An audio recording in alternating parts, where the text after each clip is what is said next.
9-year-old Lily Hart's arms trembled as she lowered the rope into the well, the frayed hemp cutting into her palms. The bucket descended into darkness, just like her father had 6 months ago, swallowed by silver mines that promised fortune but delivered only silence. Her mother's fever-rattled cough echoed from their collapsing cabin across the dusty yard. At 9 years old, Lily had become the sole provider for a dying woman in a settlement where neighbors looked away and survival meant carrying burdens no child should bear. But today, a stranger watched from the shadows, and everything was about to change.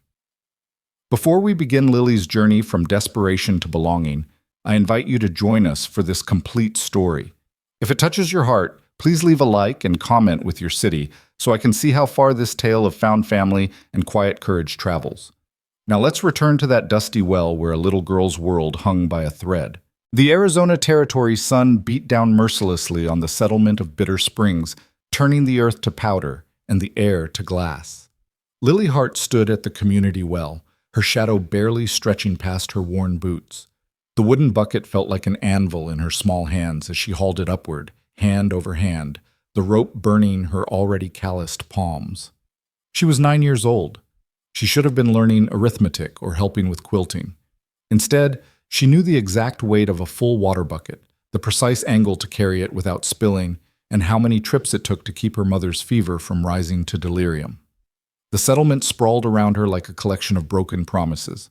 12 ramshackle buildings, a general store that rarely had supplies, and 37 souls too desperate or stubborn to admit defeat. Bitter Springs had earned its name. The water tasted of minerals and disappointment, but it was all they had. Lily's arms shook as she set the bucket on the well's stone rim. Water sloshed over the edge, darkening the dust. She'd spilled some. Her mother needed every drop for drinking, for the cloths Lily pressed to her burning forehead, for the thin soup that was all she could keep down. "Damn," Lily whispered, using a word she'd learned from the miners before they'd all disappeared into the hills, chasing silver that might not exist. That's heavy language for such a small person. Lily spun, her heart hammering. A man stood 10 feet away, his approach silent as smoke. Tall and lean, he wore the dusty denims and battered hat of a drifter. His face carried the weathered lines of someone who'd seen too much sun and not enough kindness. But his eyes, gray as storm clouds, held something Lily had almost forgotten existed: gentleness. She stepped back, positioning the bucket between them. Strangers meant danger. Her mother had taught her that before the fever had stolen her strength and most of her words. "Didn't mean to startle you." The man stayed where he was, his hands visible and empty. Name's Caleb Reed, just passing through. Lily said nothing. Silence was armor. Caleb tilted his head slightly, studying her with an expression Lily couldn't read. Not pity. She would have hated pity. Something else. Recognition, maybe. Like he saw something of himself in her wariness. "That bucket's got to weigh near as much as you do," he observed. "Long way to carry it?" "I manage." Lily's voice came out smaller than she wanted, so she lifted her chin to compensate. "I expect you do." Caleb glanced toward the row of buildings, his gaze settling on the cabin at the far end, the one with the sagging porch and gaps in the roof where Lily stuffed rags to keep the rain out. "You live there? With your folks?" The question landed like a trap. If she said yes, he might not believe her. If she said no, he might ask more questions. If she admitted her mother couldn't get out of bed and her father was gone, someone might decide a 9-year-old couldn't take care of things. Someone might take her away. "My parents are inside," she said, meeting his eyes with a steadiness that cost her everything she had. "They sent me for water." Caleb's expression didn't change, but something flickered across his face, understanding perhaps, or disbelief he was too kind to voice. "Well then," he touched the brim of his hat. "Best let you get to it." He turned and walked toward the general store, his gait unhurried, his shoulders carrying a weariness Lily recognized. She watched until he disappeared inside, then grabbed the bucket's handle with both hands and began the long walk home. Her arms screamed by the time she reached the cabin. Water had sloshed down her dress, leaving dark stains that would dry stiff and uncomfortable. She shouldered through the door, the latch had broken 2 weeks ago, and carried the bucket to her mother's bedside. Sarah Hart lay beneath a thin quilt, her face pale as candle wax. Once, she'd been beautiful. Lily could remember her mother's laughter, the way she'd sung while kneading bread, how she'd smelled of lavender water and sunshine. Now she smelled of sickness and sweat, and her eyes only opened halfway when Lily touched her shoulder. "Mama, I brought water." "Lily," her mother's voice rasped like wind through dead grass. "My sweet girl." Lily poured water into a tin cup, supporting her mother's head while she drank. Most of it went down, some dribbled onto the pillow, adding to the stains already there. "Did you eat?" Sarah asked, her fingers finding Lily's wrist with surprising strength. "Yes, Mama." A lie. The cornmeal was almost gone, and Lily was saving it for broth. "Don't lie to me, baby." Sarah's eyes focused with sudden clarity. "You need to eat. You're growing." "I'm fine." "Lily, rest, Mama. Please rest." Sarah's grip loosened, her brief surge of energy spent.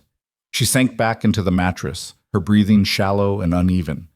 Lily sat beside her, dipping a rag into the water and pressing it to her mother's forehead. Outside, the sun tracked across the sky. Shadows lengthened. Lily's stomach growled, but she ignored it. She'd learned to ignore a lot of things: hunger, exhaustion, the way other children stared at her patched dress and too thin frame, the whispers that followed her through the settlement. Poor thing. Where's her father? Someone should do something. But no one ever did. When twilight turned the cabin's single window purple, Lily finally rose. She had chores. The weeds encroaching on their tiny vegetable patch wouldn't pull themselves, and the chickens needed checking even though they'd stopped laying weeks ago from the heat and poor feed. She was pulling weeds by lantern light when she heard footsteps. Caleb Reed materialized from the darkness like a conjured spirit. He carried a canvas sack that clinked softly with each step. Lily scrambled to her feet, her hand closing around the handle of the weeding knife. "Easy." Caleb stopped at the edge of the garden. "Brought some things from the store. Thought you might could use them." "We don't need charity." "Didn't figure you did." He set the sack down carefully, then stepped back. "But I bought too much, and I'm moving on tomorrow. Hate to see it go to waste." Lily stared at the sack. Her pride warred with her desperation. Pride was a luxury, and she'd learned to recognize luxuries she couldn't afford. "Why?" she asked. "Why what?" "Why would you help us? You don't know us." Caleb was quiet for a moment, his face unreadable in the shadows. When he spoke, his voice carried a weight that had nothing to do with volume. "Known a lot of kids carrying grown folks' burdens. Never sits right with me is all." He touched his hat brim again, a gesture Lily was beginning to recognize as his version of a goodbye, and walked away. She waited until he was gone before opening the sack. Inside, cornmeal, dried beans, a small sack of flour, coffee, and 4 cans of condensed milk. Supplies worth more than Lily could have earned in a month, even if there'd been work for a child. Her throat tightened. She carried the sack inside, stored everything carefully, then returned to her mother's bedside. Sarah slept fitfully, her forehead still too hot. "Stranger brought food, Mama," Lily whispered. "Says he's leaving tomorrow." Her mother didn't answer, lost in fever dreams. Lily lay down on her pallet on the floor, every muscle aching. Through the gaps in the roof, she could see stars scattered like spilled salt. Somewhere out there, her father was either digging for silver or dead in a collapsed mine shaft. Her mother was dying by inches. And she was 9 years old, pretending she could hold a world together with willpower and silence. She closed her eyes, expecting the same fitful sleep that always came. Instead, for the first time in months, she slept deeply. The kind of sleep that came from a full belly and the unfamiliar weight of knowing someone had seen her struggle and hadn't looked away. Morning arrived with roosters crowing and heat already building. Lily woke to find her mother's fever had broken slightly, not gone, but diminished. Sarah managed to sit up and take broth made from the supplies Caleb had left. "Who brought this?" Sarah asked, her voice still weak but clearer than it had been in days. "A drifter. Said he's leaving today." Sarah's expression shifted, worry creasing her forehead. "What did he want?" "Nothing, Mama. He just left it." Men don't give things for free, Lily. You remember that. Lily nodded, but something in her resisted the lesson. Caleb hadn't asked for anything, hadn't even waited for thanks. After her mother fell back asleep, Lily ventured outside to tend the garden. The morning sun painted everything gold and merciless. She was pulling weeds when she noticed him. Caleb Reed stood at the corner of the general store, loading supplies onto a rangy dun horse. He worked with the efficient movements of someone who'd packed and unpacked 1,000 times, someone for whom leaving was as natural as breathing. Lily watched him secure his bedroll, adjust his saddlebags, check his rifle. He was really going. She told herself it didn't matter. Strangers came and went. Bitter Springs was the kind of place people passed through, not a destination, but her feet carried her across the dusty street before she'd decided to move. Caleb looked up as she approached, his expression neutral. "Morning. You said you bought too much." Lily kept her voice steady. "But you bought exactly what we needed." "Lucky guess." "No one's that lucky." A small smile touched his mouth, there and gone like a bird's shadow. "Maybe not." "Why?" The question burst out of her. "Why help us?" Caleb was quiet, his hand stilling on his saddle's cinch. When he finally spoke, he didn't look at her. "Had a daughter once. She'd be about your age now." His voice went rough on the edges. "She needed help, and I wasn't there. Can't fix that. But I can help when I see someone else's child carrying weight that's not theirs to bear." Lily's chest tightened. "What happened to her?" "Fever took her and her mama both. 5 years ago, while I was off chasing work I thought mattered." He checked the cinch, giving the leather a hard pull. "Turned out nothing mattered as much as getting home. By the time I did, there wasn't a home to get to."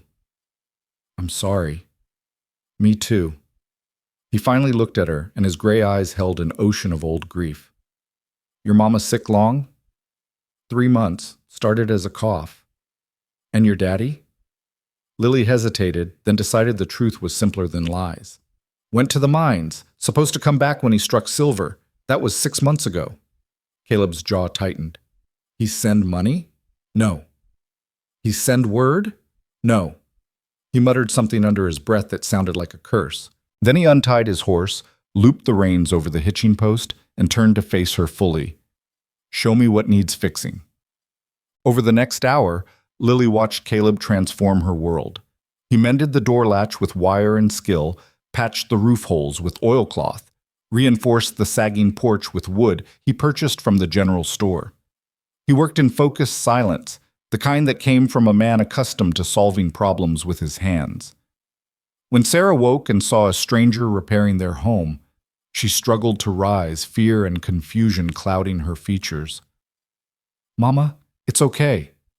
Lily rushed to her side. "This is Mr. Reed. He's helping." "We can't pay you," Sarah managed, her voice thin but determined. "Didn't ask for payment, ma'am." Caleb didn't look up from securing a loose board. "Just doing what needs doing." "Why?" The same question Lily had asked. Caleb's hands paused, then continued their work. "Because someone should. And I'm here." Sarah studied him for a long moment, her fevered mind working to find the trap, the ulterior motive. But exhaustion won over suspicion. She sank back into her pillow, tears tracking down her temples. "Thank you," she whispered. Caleb nodded once and returned to his work. By noon, the cabin looked more solid than it had in months. Caleb washed his hands at the well, then checked his horse. The animal stood patiently, ready to carry its rider away from Bitter Springs and whatever waited down the road. Lily followed him, her shadow stretching long in the midday sun.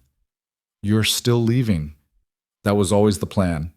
He checked his saddle again, though it didn't need checking. "Will you come back?" "Don't generally come back to places." "Why not?" Caleb looked at her then, really looked at her, this small, fierce girl who asked direct questions and carried impossible weight without complaint. "Because everywhere I go, I leave behind things that remind me of what I lost. Easier to keep moving than to stand still and remember." "That sounds lonely." "It is." He said it simply, without self-pity. "But it's what I know." Lily wanted to argue, to tell him that standing still didn't have to mean drowning in grief. But she was 9 years old, and she barely kept her own head above water. What did she know about healing grown-up wounds? Caleb mounted his horse, settling into the saddle with the ease of someone who lived there. He looked down at Lily, his expression softening in ways she suspected he didn't allow often. You take care of your mama, you hear? And yourself. Growing up too fast doesn't make you grown. Remember to be a kid sometimes. Don't know how anymore. Then learn again. It's important. He started to turn his horse, then stopped. From his saddlebag, he pulled a small wooden carving, a bird, wings spread in flight. He leaned down and pressed it into Lily's hand. Made that on the trail last winter. Been carrying it around, not sure what to do with it. Figure you should have it. Lily stared at the carving. It was beautiful, every feather detailed, the wood worn smooth from handling. Why? Reminder that things that feel trapped don't stay that way forever. Everything gets a chance to fly eventually. Then he was riding away, dust rising from his horse's hooves, the sound of leather and metal fading into the vast Arizona silence. Lily stood at the well, holding the wooden bird, watching until Caleb Reed disappeared into the shimmering heat. Then she turned and walked back to the cabin, where her mother needed water and the weeds needed pulling, and tomorrow would bring the same struggles as today. But the wooden bird sat on the windowsill, catching sunlight, and somehow the weight on Lily's shoulders felt just a fraction lighter. 3 days later, the rhythm of survival had reasserted itself. Lily woke before dawn, fetched water, tended her mother, stretched the supplies Caleb had left as far as they would go. Sarah's fever fluctuated, better some days, worse others, but she clung to life with a stubbornness Lily had inherited.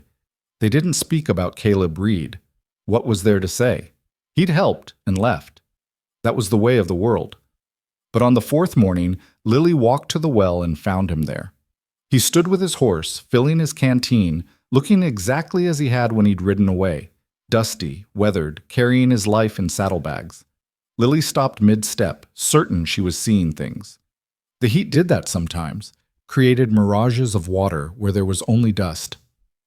"You're real quiet for someone so small," Caleb said without turning around.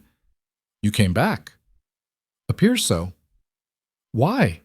He finished filling his canteen, secured it, and finally looked at her. "Got about 20 miles down the trail.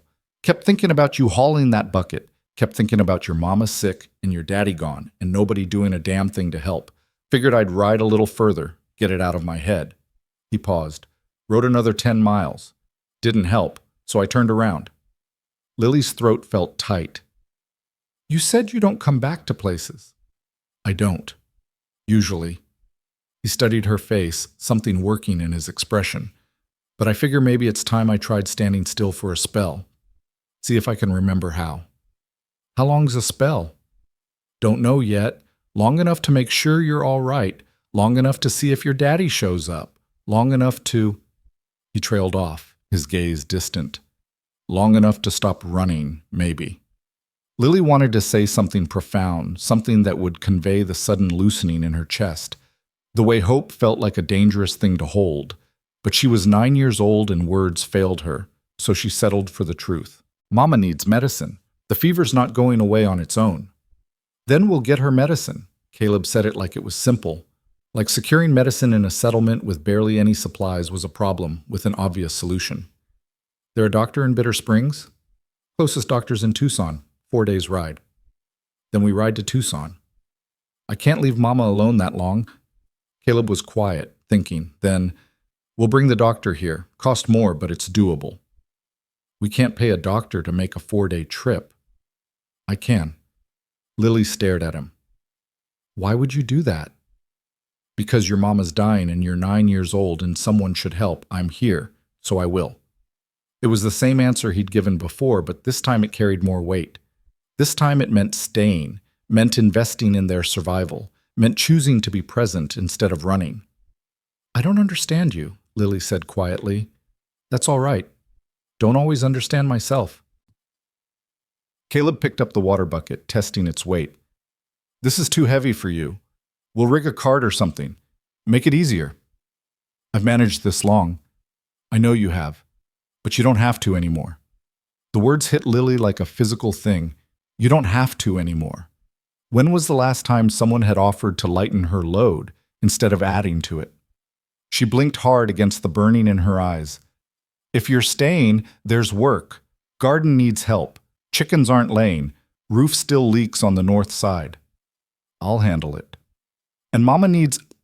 I'll handle that too. Right now you need to eat breakfast and be 9 years old for a few hours. When's the last time you played? Lily couldn't remember. Caleb's expression softened. That's what I thought. Come on, let's get this water back, then I'll see about making a proper meal. You like eggs? Chickens aren't laying. I saw eggs at the general store, fresh enough.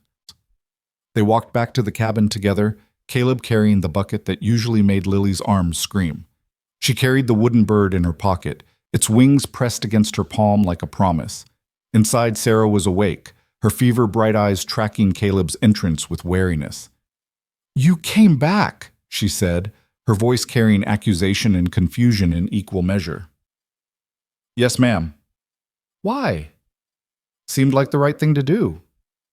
Sarah studied him for a long moment, searching for deception and finding only quiet sincerity. Finally, she asked the question that mattered. How long are you staying? Caleb set the water bucket down, removed his hat, and met her eyes directly. As long as you'll let me, ma'am. Long enough to make sure you get well. Long enough to see that Lily here gets to be a kid again. Long enough to do what needs doing. And then you'll leave. It wasn't a question, but Caleb treated it like one. Maybe. Maybe not. Haven't decided yet. What do you want from us? Nothing you're not willing to give. A chance to help. A place to stop running. He turned his hat in his hands, the gesture almost vulnerable. Maybe a chance to do right by a child when I failed my own. Sarah's expression cracked, tears spilling over. We can't pay you. Didn't ask for payment. Everyone wants something. I want you to get well. I want Lily to eat regular meals and sleep without worrying. I want your husband to come home safe, or, failing that, to make sure you both have what you need to survive without him. Those are the things I want. The cabin fell silent, except for Sarah's ragged breathing. Outside, a hot wind rattled the newly patched roof. Somewhere in the distance, a dog barked. Finally, Sarah nodded. All right, you can stay, but you try anything. Won't, ma'am. You have my word. Words are cheap. Yes, ma'am, but they're all I've got right now. Time will show whether they're worth anything. Sarah sank back into her pillow, exhausted from the conversation. Lily moved to her side, adjusting the thin blanket, checking her mother's temperature with practiced efficiency. Caleb watched this careful tending, something complicated moving across his face. Then he put his hat back on, stepped outside, and began the work of transforming survival into something that resembled living. The days that followed developed their own rhythm. Caleb rose before dawn, started a fire, prepared breakfast. Lily woke to the smell of coffee and frying salt pork, luxuries she'd almost forgotten existed. They ate together, Caleb, Lily, and sometimes Sarah when she was strong enough to sit up. After breakfast, Caleb worked. He expanded the garden, rigged a cart with wheels salvaged from an abandoned wagon to make water hauling easier, convinced the chickens to lay again through fresh feed, and repaired coops. He was a man who understood that survival was built on small, consistent actions, not grand gestures. Lily watched him work, still waiting for the other shoe to drop. Men didn't stay out of kindness. They stayed because they wanted something: land, money, companionship, of the kind that made her mother's mouth go tight with warning. But Caleb wanted none of those things. He slept in the small lean-to he'd built against the cabin's side, kept his distance, treated Sarah with respectful formality, and Lily with gentle patience. He taught Lily to identify edible desert plants, to set snares for rabbits, to read the sky for weather. He never made her feel stupid for not knowing, never acted like her questions were burdens. Why do clouds turn that color before rain? She asked one evening, watching the sky bruise purple and gold. Water in the air bends the light, scatters it different. Caleb sat beside her on the porch steps he'd rebuilt. Same reason the sky's blue and sunsets are red. How do you know that? Read it somewhere. Or someone told me once. Memory gets fuzzy on the details. He glanced at her. You like learning things? Yes, but there's no school here. School's not the only way to learn. World's full of lessons if you pay attention. What's the most important thing you've learned? Caleb thought about that, his expression distant. That running from pain doesn't make it smaller, just makes you more tired when it catches up. Is that why you came back? Because you got tired of running? Partly. Also because, he paused, choosing words carefully. Because I saw you hauling that bucket, and I saw my daughter, saw myself failing her all over again. Figured maybe if I helped you, it might balance some cosmic scale I don't entirely believe in. Does it help? Helping us? Don't know yet. Ask me again in a month. But they both knew he'd stay longer than a month. It was there in the way he reinforced the cabin's foundation, planted vegetables with long-growing seasons, looked at Sarah with quiet determination when her fever spiked. 2 weeks after his return, Caleb rode to Tucson. He returned 4 days later with a tired-looking doctor who examined Sarah, prescribed medicines, and gave Caleb detailed instructions for her care. She needs rest, good food, and these tonics twice daily. Fever should break within a week if she follows the regimen. The doctor looked at Caleb with professional assessment. You her husband? No, sir, just a friend. Friends don't usually pay doctor's fees like you did. Maybe they should. The doctor left, his pockets heavy with Caleb's money. Sarah improved slowly, her fever breaking and staying broken, her strength returning in small increments.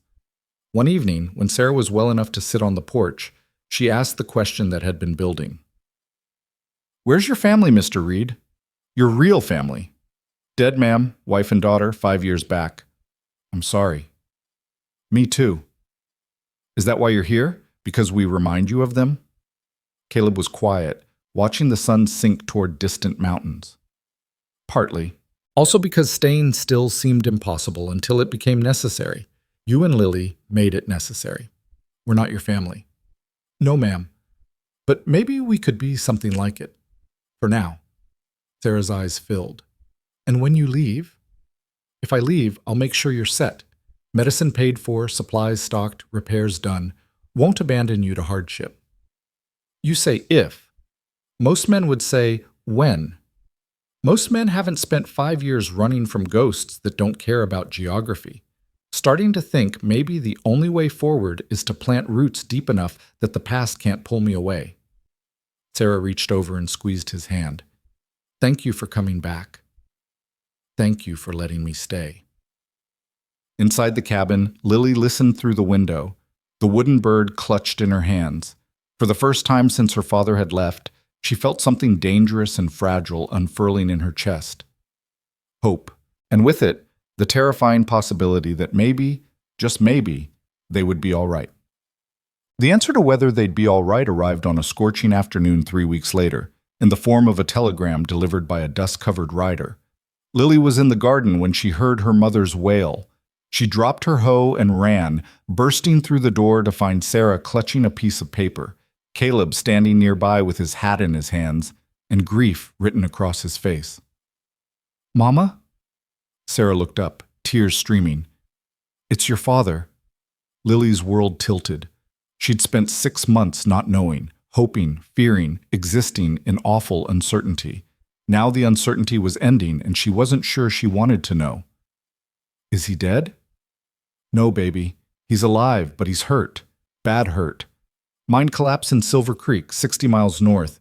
They're asking if family can come. Lily felt her knees weaken. Alive. Her father was alive. But hurt. And 60 miles away. Sarah tried to stand, swayed, and Caleb caught her arm. You're not strong enough for that journey, ma'am. He's my husband. And you're still recovering. A 4-day ride would put you back in bed with fever. And then what good are you to him? Sarah's face crumpled. I can't just leave him there alone. You won't. Caleb's voice was firm. I'll go. I'll bring him back. You don't owe us that. Maybe not. But I'm offering anyway. Sarah looked at him for a long moment, then at Lily, then back at the telegram. The weight of impossible choices pressed down on her. Leave her husband alone and injured, or risk her own life and her daughter's security by attempting a journey her body couldn't handle. Finally, she whispered, Lily goes with you. Mama, she goes with you, Sarah repeated, stronger now. She knows her father. She can identify him, make decisions if... She couldn't finish the sentence. Caleb frowned. That's a hard journey for a child. My daughter's carried harder burdens than a 4-day ride. Sarah's voice turned steel. And I won't send my husband a stranger when he's hurt and scared. He needs to see family. Lily felt her world shift again. Leave her mother, travel with Caleb into unknown territory? But beneath the fear, something else stirred. Her father was alive. After 6 months of silence, of not knowing if he'd ever come home, he was alive. She needed to see him. I'll go, Lily said quietly. I want to go.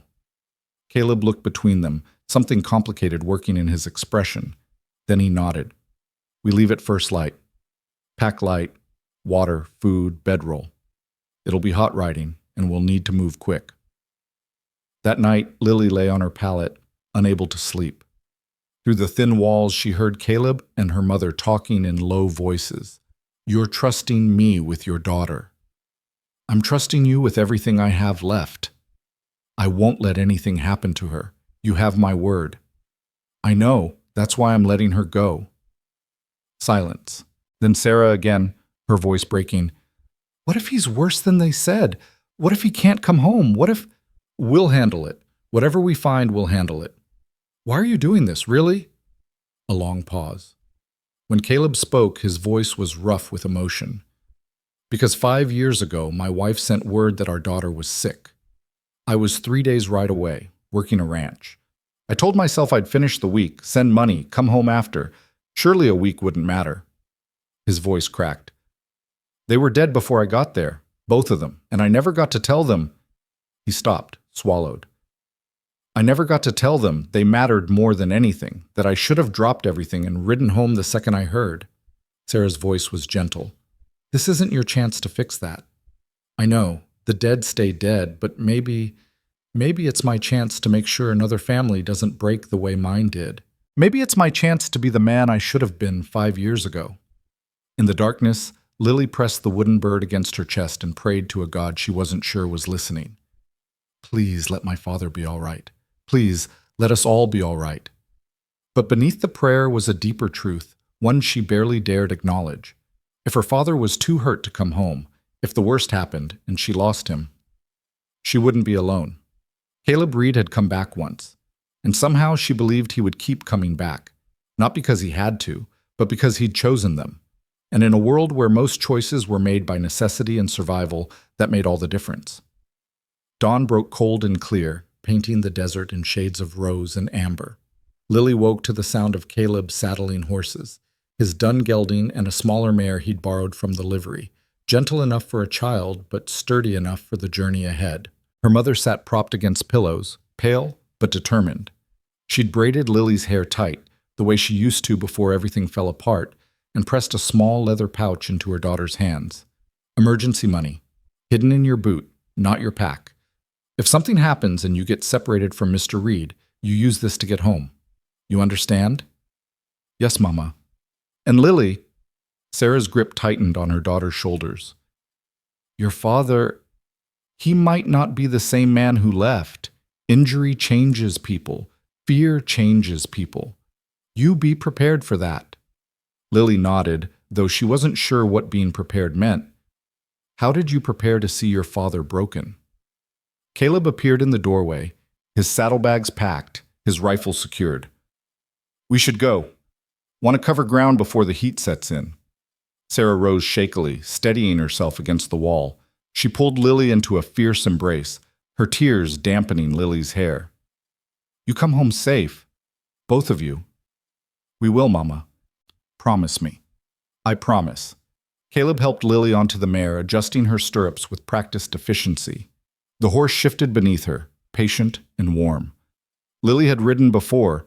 Her father had taught her years ago, but never this far, never for stakes this high. Stay close, Caleb said quietly, swinging into his own saddle. Keep the pace I set. We'll rest the horses every 2 hours, water them regular. You feel sick or dizzy, you tell me immediately. Clear? Clear. They rode out as the sun climbed, bitter springs shrinking behind them until it was just a smudge of buildings against endless sky. The desert stretched in all directions, beautiful and hostile, hiding its dangers beneath postcard scenery. For the first hour, they rode in silence. Lily focused on the rhythm of the horse beneath her, the creak of leather, the way heat already shimmered on the horizon. Caleb rode slightly ahead, his posture relaxed but alert, scanning the landscape with the automatic wariness of someone who'd survived by paying attention. When they stopped to rest the horses at a shallow creek bed, dry except for a trickle of water, Caleb helped Lily down and handed her a canteen. "How you holding up?" "I'm fine." "That's what you always say." "How are you really?" Lily took a long drink, the water warm but wet. "Scared." "Of what?" "That he'll be different. That he won't want to come home. That he'll blame Mama for being sick when he needed her. That he'll—" She stopped, the fears piling up too fast to articulate. Caleb crouched beside her, his gray eyes level with hers. "Your daddy made choices that led him away from home. Whatever we find, whatever state he's in, those were his choices. Not your mama's, not yours. You remember that. But what if he's angry we didn't come sooner? Then he's angry. Anger passes. What matters is we're coming now." He paused, choosing his words carefully.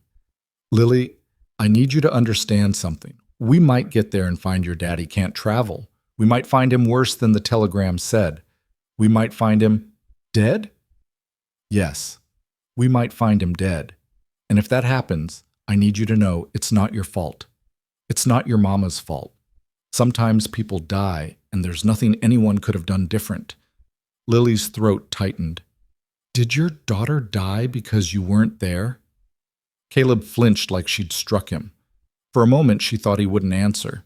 Then he sat down in the dust beside her, his shoulders heavy. "No. She died because fever took her, same as it might have even if I'd been standing right there. But I wasn't there to hold her hand or tell her I loved her or make her last hours less frightening. That's what I failed at. Not saving her life, that was beyond my power, but being present for her death." His voice went rough. "There's a difference between causing harm and failing to prevent it. Took me 5 years to understand that, and some days I still don't believe it. I don't want to lose my father." "I know, honey, but wanting doesn't change what is. All we can do is ride north and face whatever's waiting, together." They remounted and continued north, the sun climbing higher, the heat pressing down like a physical weight. The landscape shifted gradually, scrub giving way to rocky terrain, flat stretches yielding to gentle hills. They passed abandoned homesteads, their doors hanging open like mouths frozen mid-scream, testaments to dreams that had died in the desert. By afternoon, they'd covered 20 miles. Caleb called another stop near a cluster of rocks that provided shade. While the horses rested, he showed Lily how to read the land, how to find water by watching where birds flew, how to identify poisonous plants, how to tell direction by the sun's position. What did she look like? Had her mama's dark hair and my stubborn chin, laughed like church bells, high and clear and joyful. Could make friends with anyone, even the grumpiest old ranchers. His voice softened with memory. She loved horses. Used to beg me to teach her to ride like the vaqueros, standing on the saddle, all kinds of dangerous foolishness. Did you teach her? Some. Not as much as I should have. Always figured there'd be time later. He poked the fire, sending sparks spiraling upward. That's the thing about later. It's not guaranteed. Is that why you came back? To Bitter Springs? Because you didn't want to waste time? Partly. Also because running meant I never had to risk caring about anyone again.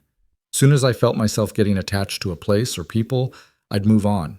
Kept myself safe from loss by never having anything to lose. That sounds lonely. It was, but lonely felt safer than loving and losing again. He looked at her across the fire. Then I saw you at that well, carrying weight you shouldn't have to carry, and I couldn't make myself right away. Maybe that's growth.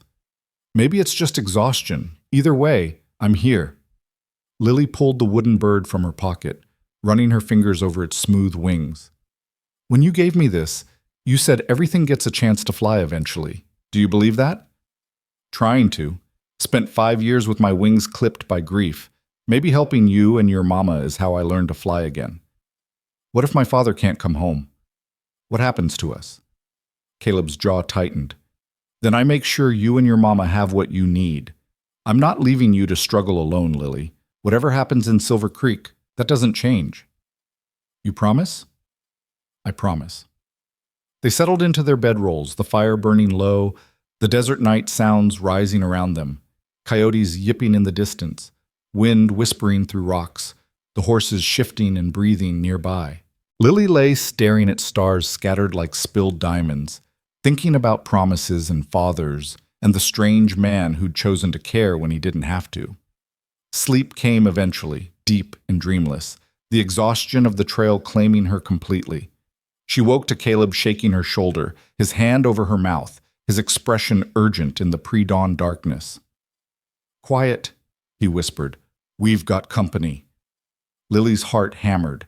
Through the dying firelight, she saw shapes moving, 3 men on foot, approaching their camp with the cautious steps of predators. Caleb's rifle lay across his knees, already cocked. "Stay behind me. Don't make a sound." The men stopped 20 feet away. In the dim light, Lily could make out rough clothing, hard faces, the glint of weapons. "That's close enough," Caleb called out, his voice carrying the kind of authority that came from having nothing left to lose. "State your business or move along." "Easy, friend." The lead man raised his hands, showing empty palms. "Just saw your fire. Thought we'd see if you had coffee to spare." "Don't have coffee to spare. Don't have anything to spare. Keep moving." "Now that's not very hospitable." The man's voice turned edged. "Out here in the middle of nowhere, travelers should help each other." "We're not travelers. We're armed. We're alert. And we're not interested in company." That help clarify things? The men exchanged glances. Lily could feel the violence humming in the air like heat lightning, could sense these men calculating odds, weighing whether 2 travelers, one of them a child, were worth the risk. Finally, the lead man spat in the dust. "Suit yourself. But you watch your back on this trail? Dangerous country for folks traveling alone." "I'll keep that in mind." The men melted back into the darkness. Caleb didn't move, his rifle steady, his eyes tracking their departure. Minutes passed. The sky began to lighten. Only when full dawn broke did Caleb finally lower the rifle. "Pack up. We're leaving now." Who were they? Drifters? Maybe outlaws? Doesn't matter. What matters is we're exposed out here, and I don't like our odds if they decide to circle back with friends. He was already rolling his bedroll, his movements efficient and urgent. "From here on, we ride hard and we don't camp in the open." They were riding within 10 minutes, pushing the horses faster than Caleb had wanted, putting distance between themselves and potential trouble. The encounter had shaken something loose in Lily, a reminder that the world held dangers beyond sickness and poverty, that violence could arrive without warning in the empty spaces between settlements. "Are they following us?" she asked, glancing behind. "Don't know. Not waiting to find out." Caleb kept his gaze forward, but she noticed his hand never strayed far from his rifle. "Stay alert. You see anything unusual? You tell me." They rode through the morning heat, stopping only briefly to water the horses. The landscape grew rockier, hills rising into something approaching mountains. By midday, they'd entered canyon country, towering walls of red stone that trapped heat and created echoing acoustics where every hoofbeat sounded amplified. At a narrow section where the canyon walls pressed close, Caleb suddenly reined up, his body going tense. "What?" Lily started. "Quiet." He sat absolutely still, listening. Lily strained her ears but heard only wind and the horses breathing. Then she heard it, distant hoofbeats, echoing off canyon walls, impossible to pinpoint. "Could be anyone," Lily whispered. "Could be. But I don't believe in coincidences." Caleb scanned the canyon walls, his expression calculating. "We can't outrun them if they're mounted. This canyon funnels us straight where they want us. We need high ground." He spotted a narrow trail zigzagging up the canyon wall, barely wide enough for a horse, steep enough to be dangerous. "Can you handle that?" he asked, pointing. Lily looked at the trail, her stomach dropping. One wrong step and they'd fall 30 feet onto rocks. "I can handle it. That's my girl. Stay directly behind me. Let your horse pick the path. Don't look down." They started up, the horse's hooves scrambling for purchase, loose stones clattering down behind them. The hoofbeats below grew louder, definitely following, definitely getting closer. Halfway up, Lily's mare stumbled. Lily grabbed the saddle horn with both hands, her heart in her throat, the horse's muscles bunching as it fought for balance. For a terrible moment, they teetered on the edge of nothing. Then the mare found footing and lunged upward. "Keep moving," Caleb called back. "Almost there." They crested the canyon rim just as riders appeared below, the same 3 men from the camp, plus 2 others. They spotted Caleb and Lily on the high ground and reined up, one of them pointing. Caleb dismounted, pulling his rifle. "Get down. Stay behind the rocks." Lily slid from her horse, her legs shaking. Below, the men were arguing, their voices carrying up the canyon walls but too distorted to make out words. "What are they doing?" Lily whispered, deciding if we're worth the climb. Caleb sighted down his rifle, his finger resting near the trigger. "Praying they decide we're not." For long minutes, nothing happened. The men below sat their horses, looking up, clearly debating. Finally, they turned and rode back the way they'd come. Caleb didn't lower his rifle until they disappeared around a bend. "They'll find another way up," he said quietly. "Canyon rims connect. They know this country better than we do." He turned to Lily, his expression serious. "We've got maybe an hour's head start. We're going to ride hard to Silver Creek, get your father, and get gone before they catch up. You understand? No delays, no stops unless absolutely necessary." "Why are they chasing us?" "Because we're vulnerable. A man and a child traveling alone means we probably have supplies, money, horses worth stealing. Out here, that's enough reason for some men." He swung back into his saddle. "Come on. Time to move." They rode at a punishing pace, the horses lathered with sweat, Lily's body aching from maintaining the hard rhythm. The canyon eventually opened onto high desert plateau, and in the distance, Lily saw buildings, Silver Creek, clustered around what looked like mine works scarring the hillside. "Almost there," Caleb said. "Once we're in town, we're safer.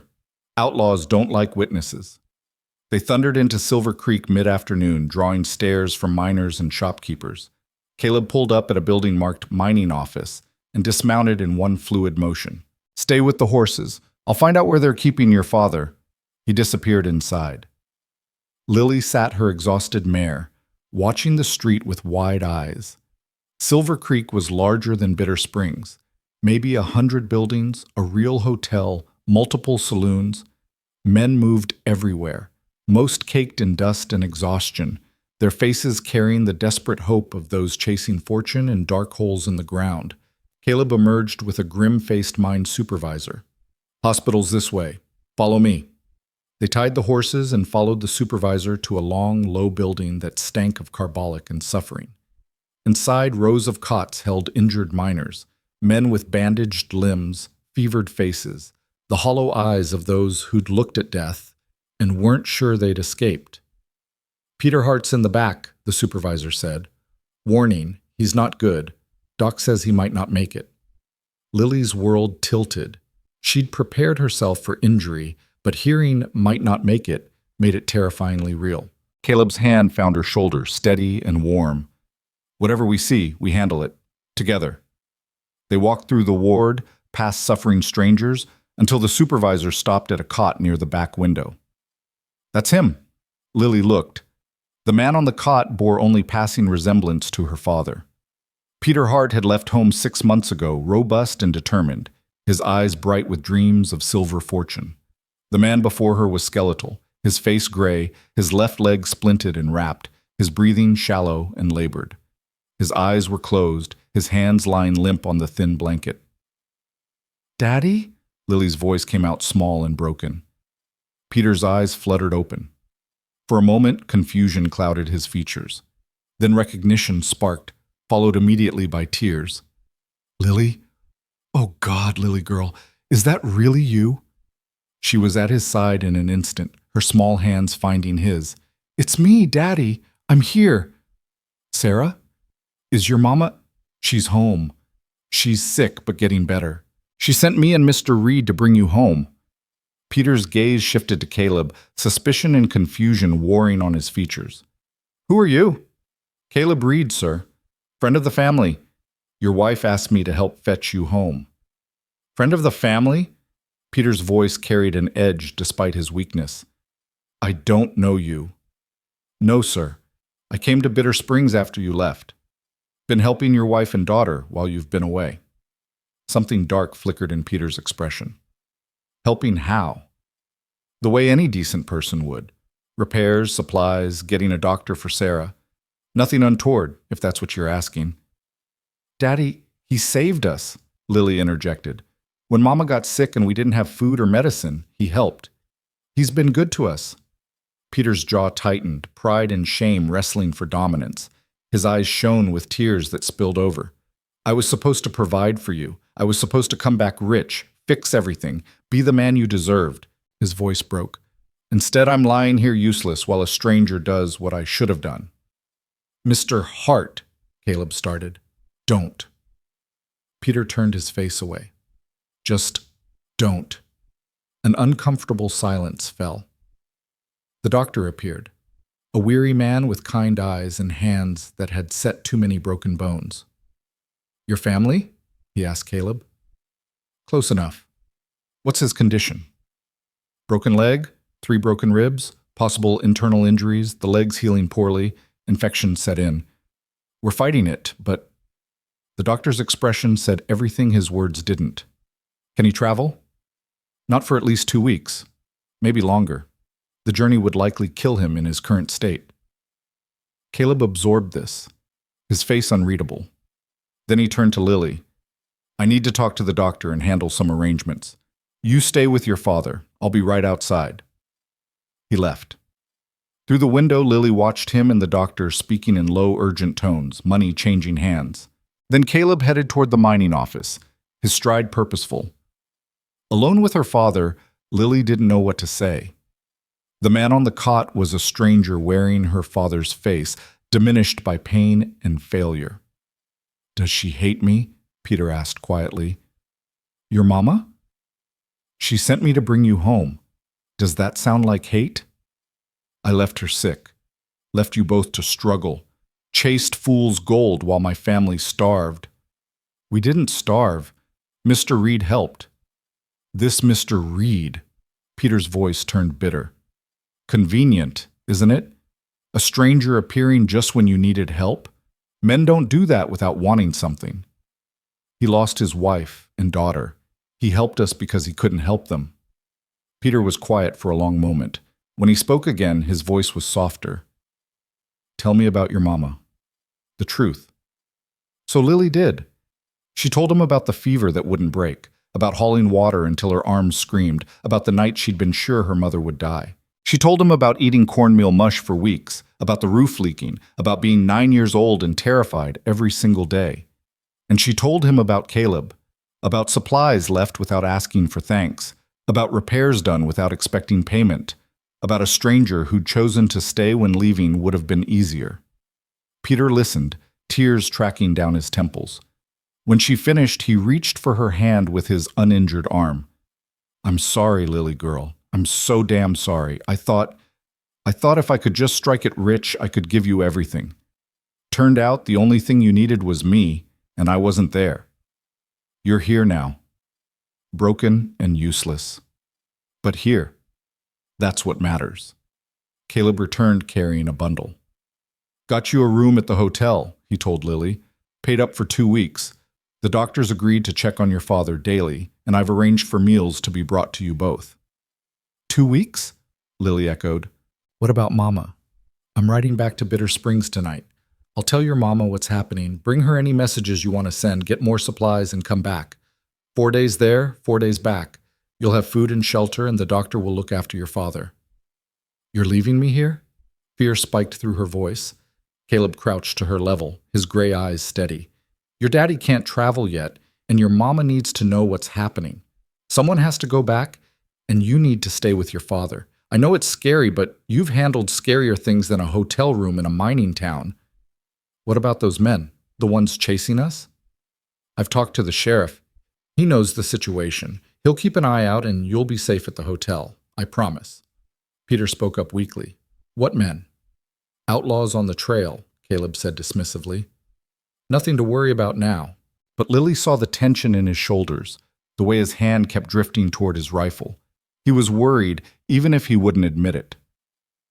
That night, Caleb settled Lily into a hotel room that felt impossibly luxurious after weeks in a cabin with a leaking roof. He showed her how to lock the door, where the sheriff's office was, and left her with enough money for emergencies.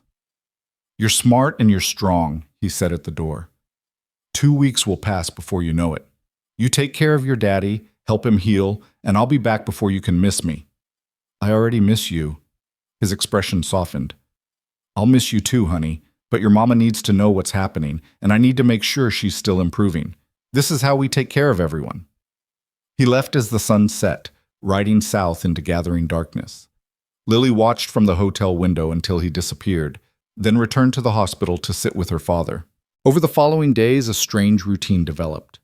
Lily spent mornings with Peter, helping him eat, reading to him from old newspapers, listening to his stories about the mines, about darkness and danger, about men who died chasing silver, about his own close call when the ceiling had collapsed. "I was arrogant," he admitted one afternoon.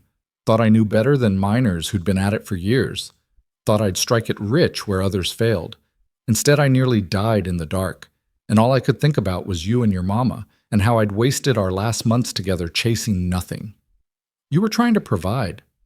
I was trying to be a hero. Turns out being present is more heroic than being rich." Afternoons, Lily explored Silver Creek under the watchful eye of the sheriff, a grizzled man named Morrison who took his promise to Caleb seriously. She saw the mine works up close, the machinery that hauled ore from deep underground, the processing plants where dreams were refined into disappointment or fortune. She met other miners' families, women and children waiting for fathers and husbands to emerge from the earth, hoping this would be the day fortune smiled. Some families had been waiting years. One woman, Mrs. Chen, befriended Lily. Her husband worked the deeper shafts, and her 3 children were Lily's age or younger. She invited Lily to dinner, and for one evening Lily felt almost normal, eating with a family, laughing at the children's stories, forgetting for a moment the weight she carried. "You're Mr. Reed," Mrs. Chen said as she walked Lily back to the hotel. "He cares about you very much. Not every man would ride back and forth to ease a child's worry." "He's not my father." "No, but he's something. That matters too." As the days passed, Peter grew stronger. The infection receded, his color improved, his spirits lifted.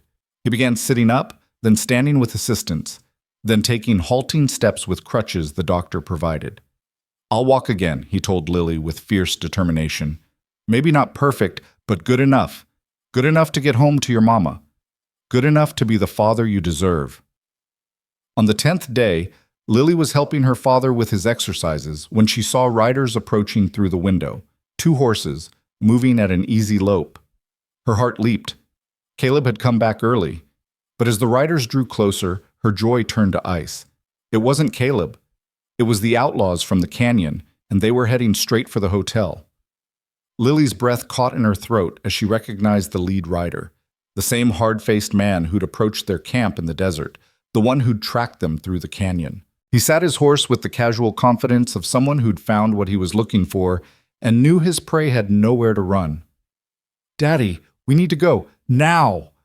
Lily grabbed her father's arm, trying to pull him toward the door. "What? Lily, I can barely walk. Those men from the trail, the ones who chased us, they're here." Peter's face went pale. He struggled to his feet, reaching for the crutches, his movements agonizingly slow. Through the hospital window, Lily watched the outlaws dismount, tie their horses, and walk toward the building with purposeful strides. The doctor appeared in the doorway, his expression alarmed. "There are men asking about a girl traveling with a one-armed drifter.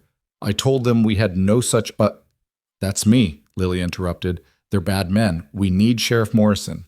"I'll get him." The doctor hurried away, but Lily knew the sheriff's office was 3 buildings down.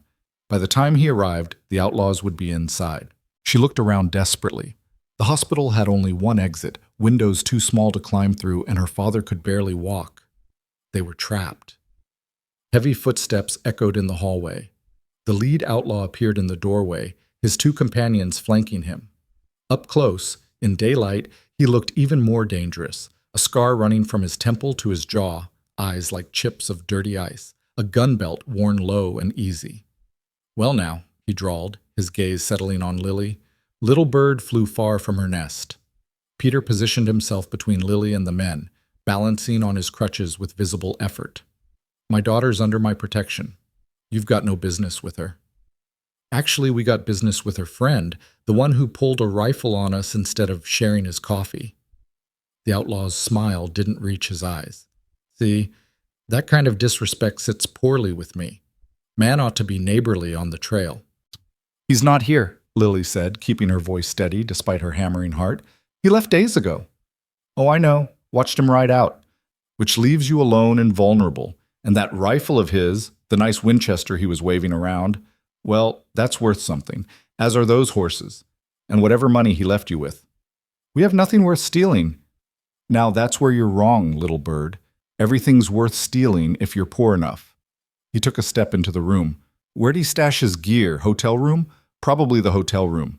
That's where I'd put valuables if I was leaving a child alone. Peter swung a crutch at the man's head. It was a desperate, clumsy attempt, and the outlaw dodged it easily, then shoved Peter backward.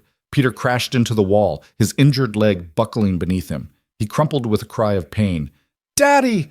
Lily dropped to her knees beside him. Cooperate and nobody gets hurt worse than they already are, the outlaw said. Hotel room. Now. Lily looked at her father, saw blood seeping through his bandages where his leg had twisted, saw the agony in his face, saw the helplessness of a man who couldn't protect his daughter, even though he'd give anything to do so. She stood slowly. The hotel. Room 7. Money's in the bureau, second drawer. That's sensible. I like sensible children. The outlaw gestured to one of his companions. Jake, go check it out. We'll wait here with the family. Make sure they don't get any foolish ideas about running to the sheriff. Jake left. The remaining outlaw positioned himself in the doorway, arms crossed, blocking the only exit. The minutes stretched like taffy, each second weighted with fear and terrible anticipation. Where was Sheriff Morrison? Had the doctor found him?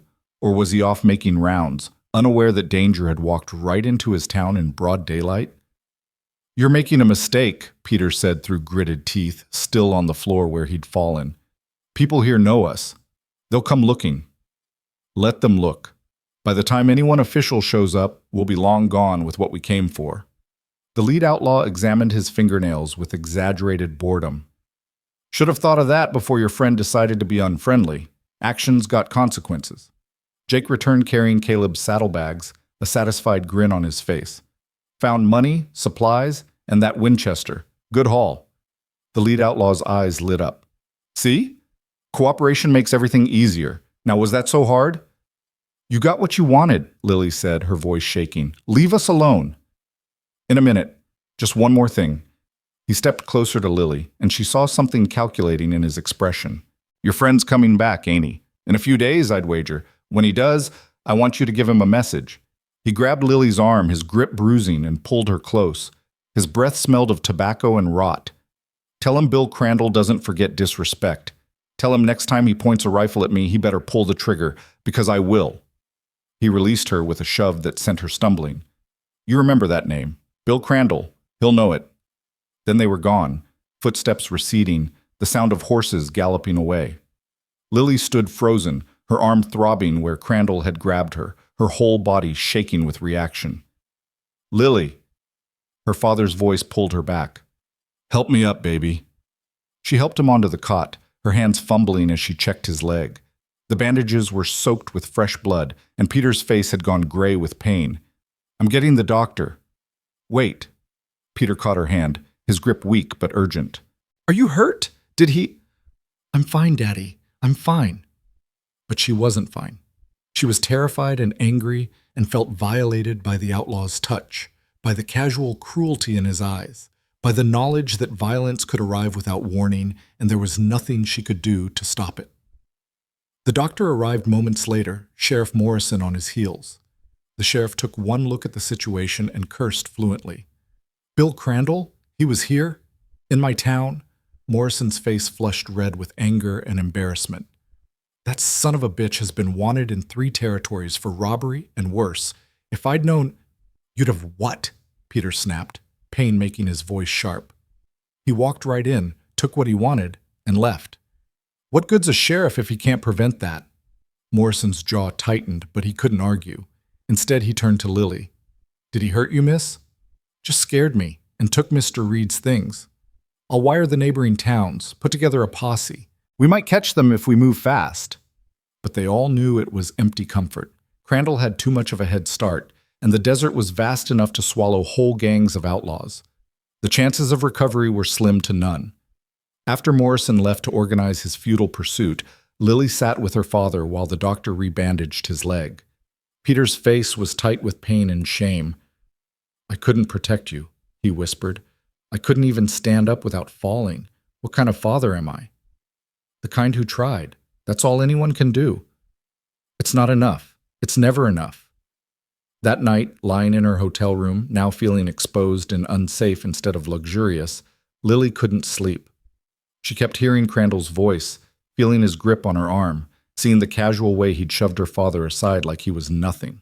And she kept thinking about Caleb riding back towards Silver Creek with no idea that danger was waiting, that the supplies and money he'd carefully saved were gone, that a man named Bill Crandall held a grudge and the patience to act on it. The next 3 days passed in anxious waiting.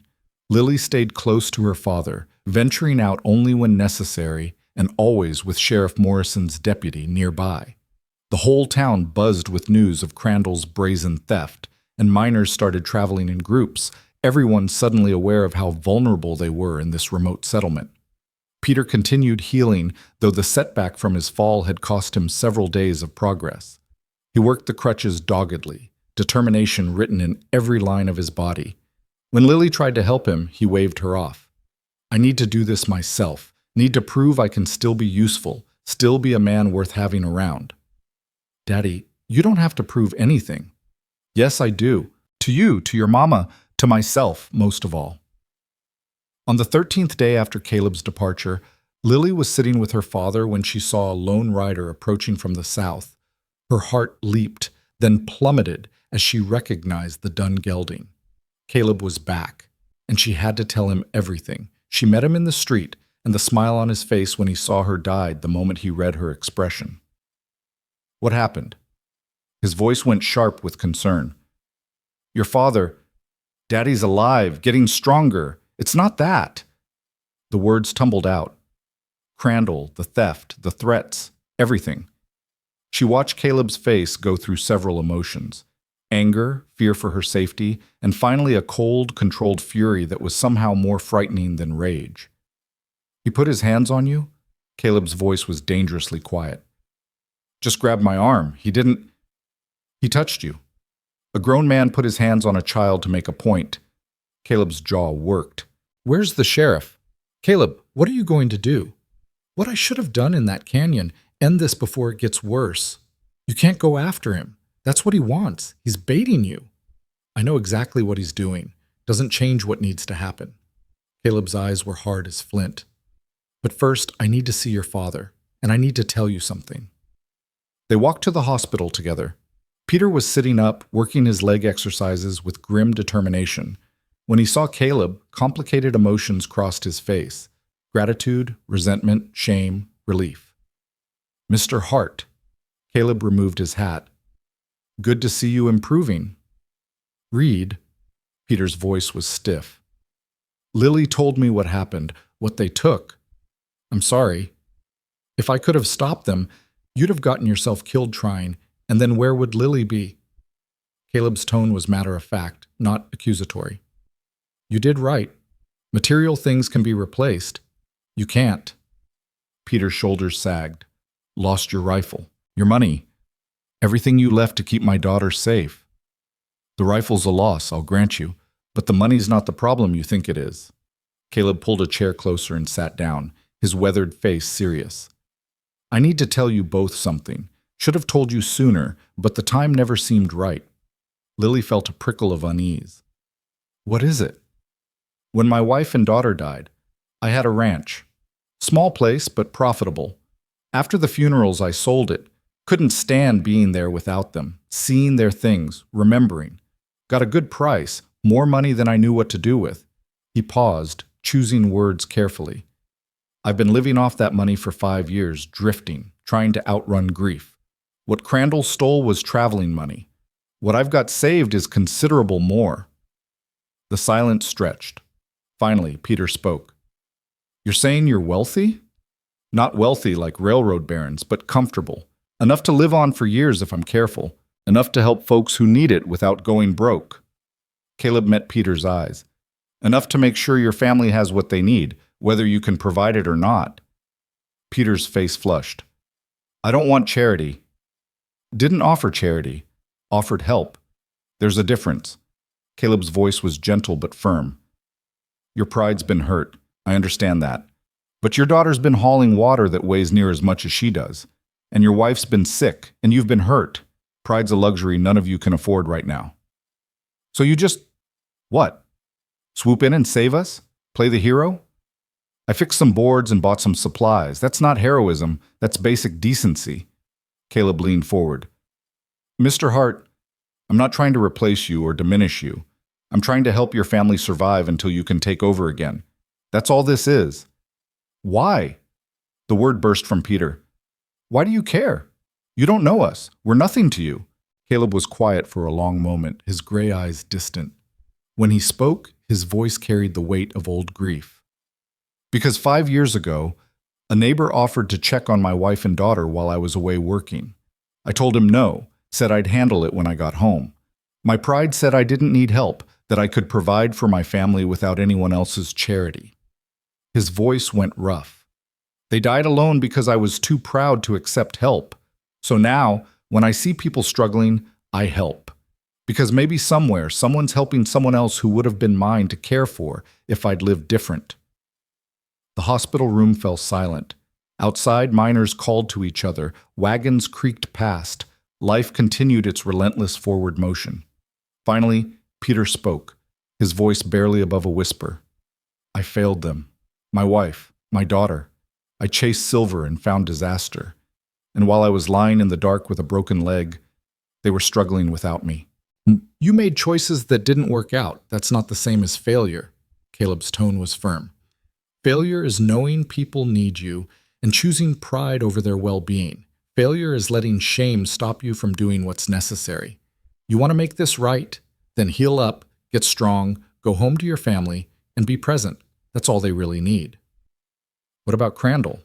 What about the threat?" "That's my problem to solve, not yours. You're going after him." It wasn't a question. "Eventually. Right now, my priority is getting you home to your family." Caleb stood, settling his hat back on his head. "Doctor says you can travel in a few days if we go slow and careful. I'm going to arrange a wagon, provisions for the journey, and we'll get you back to Bitter Springs. Once you're safe, I'll handle Crandall. He'll kill you. He's got men, experience. He's got arrogance and a mean streak. I've got motivation and nothing left to lose. We'll see which wins." Caleb's smile was thin and cold. "Besides, he made a mistake." "What mistake?" "He touched a child under my protection. That's the kind of mistake men don't get to make twice." Lily felt a chill run through her. This was a different Caleb than the one who'd patiently taught her to read the land, who'd built fires and told stories about his daughter. This was someone harder, someone shaped by loss and grief into something capable of violence. But she also felt safe in a way she hadn't since Crandall's visit, because this hard, dangerous man had chosen to protect her, and she believed absolutely that he would. Over the next 2 days, Caleb transformed their situation with quiet efficiency. He purchased a sturdy wagon and gentle team, outfitted it with cushions and supplies for Peter's comfort, and made arrangements with the doctor for medicine and instructions. He replaced everything Crandall had stolen and then some. New rifles, ample provisions, emergency funds hidden in multiple locations. He moved through Silver Creek with purpose, and Lily noticed how people responded to him. The miners nodded respectfully. The shopkeepers gave him fair prices. Even Sheriff Morrison treated him with deference tinged with wariness, like recognizing something familiar and dangerous in Caleb's controlled demeanor. On the evening before their departure, Lily found Caleb checking the wagon for the 3rd time, his movements methodical and thorough. "You're worried about the journey," she observed. "I'm cautious about everything these days. Learned that lesson hard." He tested a wheel hub, satisfied himself it was secure. "How you holding up? Really?" "Scared. Excited to see Mama. Worried about you going after Crandall. Don't worry about me. Worry about things you can control. That's not how worry works. Caleb smiled slightly. Fair point. He sat down on the wagon's tailgate, gesturing for her to join him. Lily, I need you to understand something. When we get back to Bitter Springs, I'm going to make sure your family's set. Then I'm going to ride out and handle the Crandall situation. While I'm gone, I need you to be strong for your parents. You're leaving again. Just for a little while. Just long enough to make sure Crandall can't hurt you or any other child traveling these roads. What if you don't come back? Caleb was quiet, staring at the darkening sky. Then you'll know I died doing something that mattered, and you'll know that your family has enough money and supplies to last years if you're careful. I've set it up so you're provided for, no matter what. I don't want your money. I want you to come back. His expression softened. I want that too, honey. But I need you to be prepared for all possibilities. You're strong, stronger than any 9-year-old should have to be. You'll survive whatever comes. You'll take care of your parents, you'll grow up, you'll have a good life. I believe that. You sound like you're saying goodbye. I'm saying what needs to be said before facing uncertainty. That's different. He pulled the wooden bird from his pocket. He'd been carrying it, she realized, keeping it safe while she'd stayed in Silver Creek. He pressed it into her hand. You hold on to this.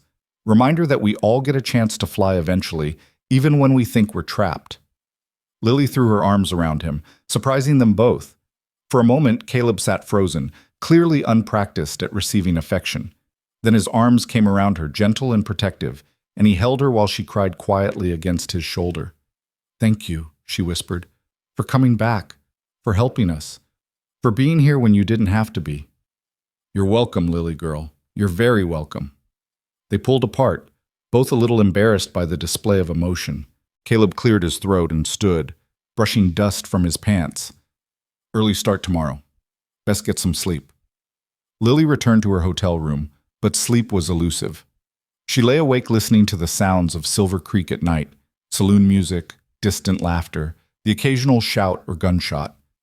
She thought about her father, broken and healing, her mother, waiting at home, and Caleb, preparing to ride into danger for people who weren't his family, motivated by ghosts and a code of honor most men had forgotten.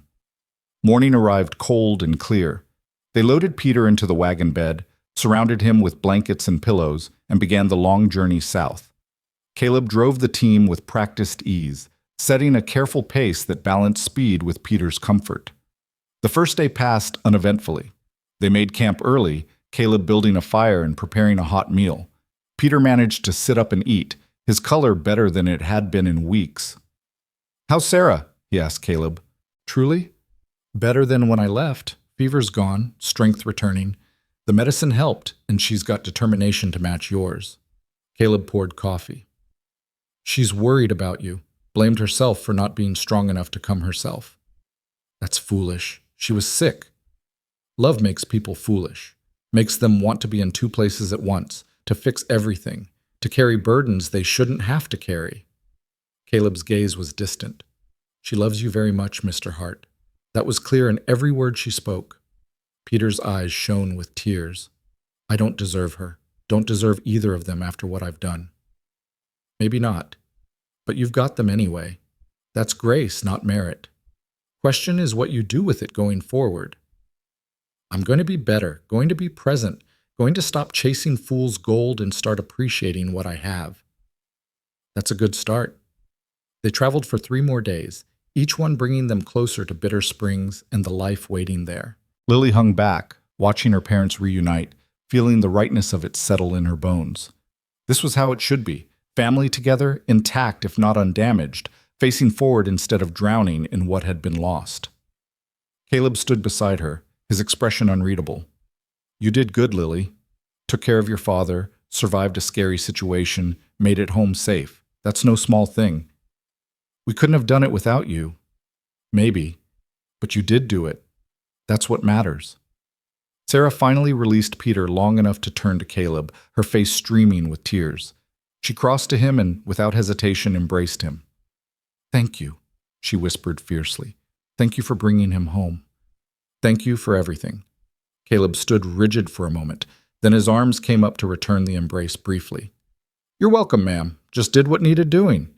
They helped Peter inside, settling him on the bed that Caleb had reinforced weeks ago. The cabin looked different than when Lily had left. Cleaner, more organized, with supplies stocked and repairs maintained. Sarah had been working hard during their absence, preparing for her family's return. That evening, they sat together around the table. Lily, her parents, and Caleb. Sarah had made stew from the supplies Caleb had left, and they ate while Peter told the full story of the mine collapse, his injury, the long days wondering if he'd ever see home again. When he mentioned Crandall, Sarah's face went pale. "This man threatened you? Hurt you?" "He took some things, made some threats. It's handled," Caleb said firmly. "It's not handled," Sarah countered. "You're planning to go after him. I can see it in your eyes." "Ma'am, don't ma'am me. You've done more than enough for this family. You don't owe us vengeance." "This isn't about owing. It's about making sure Crandall doesn't hurt other travelers, other children. It's about finishing what I started when I pulled a rifle on him instead of sharing coffee. It's about you needing to save someone when you couldn't save your own family." Sarah's voice was gentle but direct. "Caleb, we're grateful beyond words, but we don't need you to die proving something to ghosts." Caleb flinched like she'd struck him. The silence stretched uncomfortably. Finally, he stood. "I should go, give you folks privacy for your reunion." "Where will you stay?" Lily asked. "The lean-to's still standing. I'll be fine there." He left before anyone could argue. Through the window, Lily watched him walk into the darkness, his shoulders carrying that familiar weariness she'd first noticed at the well all those weeks ago. "He's going to leave," she said quietly. "He's going to go after Crandall, and he might not come back." Sarah moved to the window, standing beside her daughter. "I know, baby. Some men are built that way. They need to fight the fights they think will balance some cosmic scale. We can't stop him. We can only hope he survives it." "What if he doesn't?" "Then we honor what he gave us by living well, by being the family he helped save." Sarah's hand found Lily's shoulder. "But we pray he comes back, because he's become part of this family whether he intended to or not." Outside, stars emerged one by one, indifferent to human drama unfolding beneath them. Somewhere in the darkness, Caleb Reed prepared for a reckoning that had been building since the moment he'd chosen to stay instead of drift away. And in the cabin, a family held together by stubbornness and grace waited to see if the man who'd saved them would manage to save himself. 3 days passed in careful routine. Peter grew stronger, managing short walks with his crutches, sitting on the porch in the morning sun, while Sarah fussed over him with the loving exasperation of a woman who'd nearly lost everything. Lily helped with chores, fetched water with the cart Caleb had built, and tried not to notice how Caleb was preparing to leave. But she noticed everything. She noticed how he checked and rechecked his rifle, how he sharpened his knife with methodical precision, how he studied maps of the territory by lamplight. She noticed the tension in his shoulders, the way his eyes tracked the horizon like a man expecting trouble. On the 4th morning, Lily woke to find him saddling his horse before dawn. She dressed quickly and slipped outside, the desert air cool against her face. "You're leaving now." It wasn't a question. Caleb didn't turn from tightening his cinch. "Planned to be gone before anyone woke. Goodbyes are harder than they need to be. That's why you should say them properly." He finally looked at her, his gray eyes soft in the pre-dawn light. "You're too smart for 9 years old, you know that? You're too stubborn for any age, you know that?" A smile ghosted across his face. "Fair point." He crouched down to her level. "Lily, I need you to understand something. This isn't about revenge or proving anything. Bill Crandall is a dangerous man who preys on vulnerable travelers. As long as he's out there, families like yours aren't safe on these roads. Someone has to stop him." "Why does it have to be you?" "Because I'm the one he's expecting, because I'm the one who drew his attention, and because—" He paused, searching for words. "Because I've spent 5 years running from everything that mattered, and it's time I ran toward something instead." "What if you die?" "Then I die doing something that matters. That's better than dying alone in some nameless town, drunk and forgotten, which is where I was headed before I met you." Lily's throat tightened. "You saved us. You don't owe the world anything more. Maybe not, but I owe myself the chance to be the man my daughter would have been proud of, the man I should have been when she was alive. His hand found her shoulder, steady and warm. You take care of your parents. Help your daddy remember that being present is more important than being perfect. And remember that you're stronger than you think. You proved that a dozen times over. Will you come back? I'm going to try my hardest. But if I don't, he pulled an envelope from his saddlebag. This is for your parents. Bank draft. Enough to keep you comfortable for years. Title to some land I own near Tucson, good for ranching or farming, and instructions for a lawyer who'll help your father get established. He pressed it into her hands. You make sure they get this if I don't come back, you hear? I don't want your money. I want you to stay. I know, honey. But wanting and having are different things. You've learned that already, hard as it is. The cabin door opened. Sarah emerged, wrapping a shawl around her shoulders against the morning chill. She took in the scene, Caleb's packed horse, Lily's tear-stained face, the envelope clutched in small hands, and her expression hardened. So you're just leaving. No discussion, no consideration for what we think. Ma'am, this is something I have to do. Why? Because your pride demands it? Because you can't let an insult stand? Sarah's voice was sharp with anger born of fear. You've given us everything, Caleb. Your time, your money, your protection. You don't owe us your life. This isn't about owing. It's about making sure the next family traveling these roads doesn't face what you did. It's about you needing to be the hero you couldn't be for your own family. Sarah's words landed like blows. I understand that impulse, but dying won't bring them back.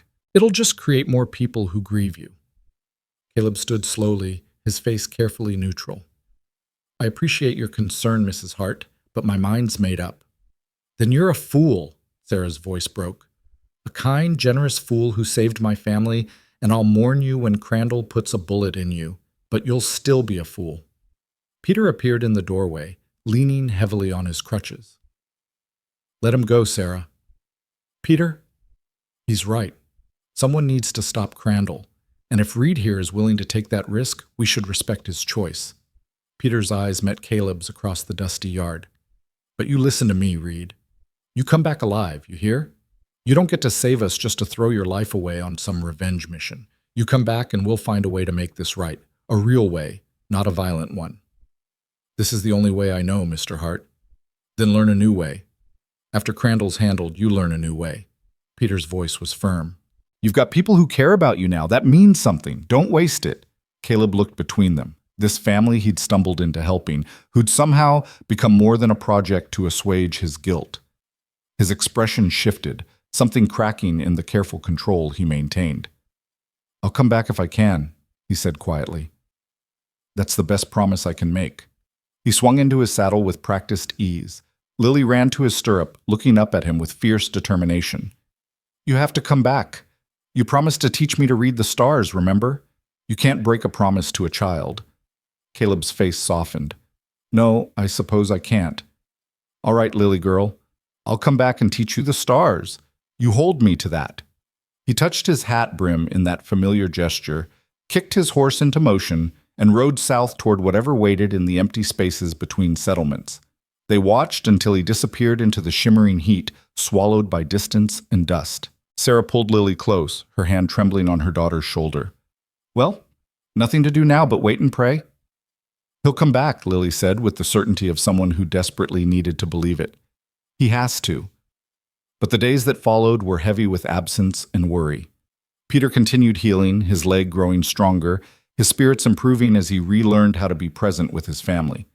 Sarah threw herself into domestic tasks, cooking elaborate meals, mending clothes, organizing the cabin with nervous energy. Lily went about her chores mechanically, always watching the southern horizon, always listening for hoofbeats that never came. A week passed. Then 2. The waiting became its own kind of torture. They learned bits of news from travelers passing through Bitter Springs.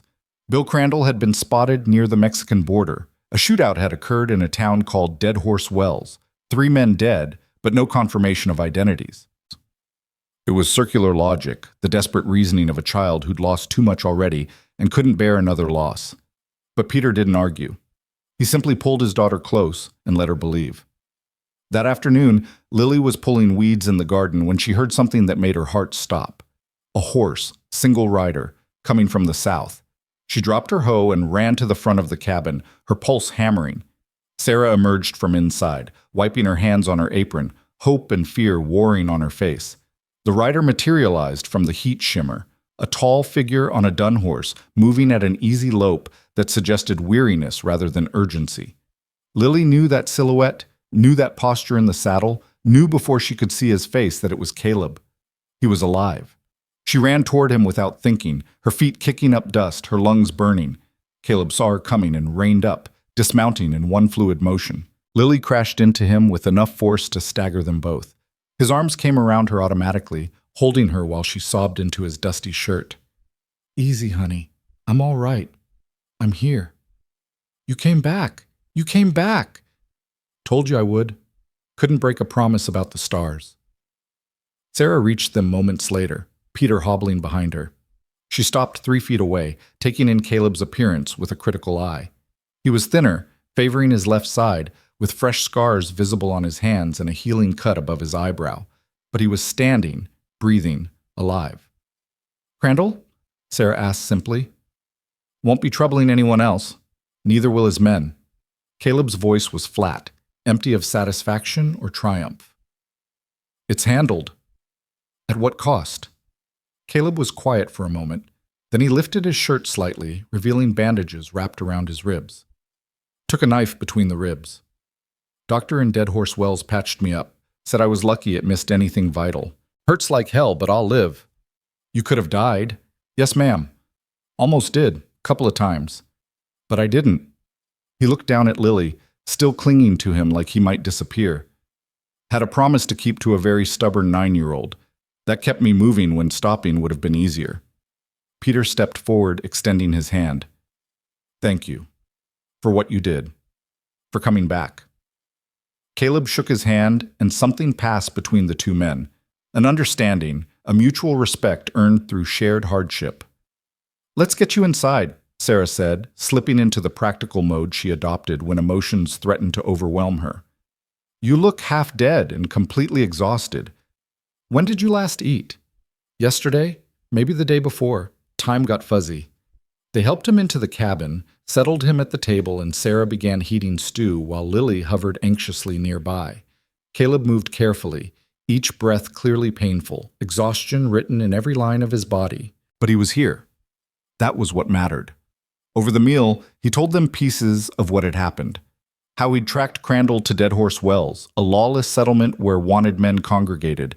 How he'd confronted Crandall in a saloon, giving him a chance to surrender peacefully. "He didn't take it," Caleb said quietly, stirring his stew without eating much. "Drew on me instead. His men joined in and it turned ugly fast."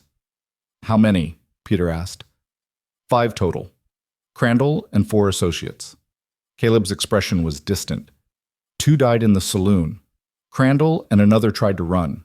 Caught up with them in the canyon outside town. And it ended the way these things usually do. Quick and violent and final. He finally met their eyes. "I'm not proud of what I did, but I'm not ashamed either. Crandall was a rabid dog that needed putting down. The law wasn't going to do it." "Are you wanted now?" Sarah asked. "Will there be consequences?" "Sheriff in Dead Horse Wells ruled it self-defense. Witnesses backed my story. I'm clear legally."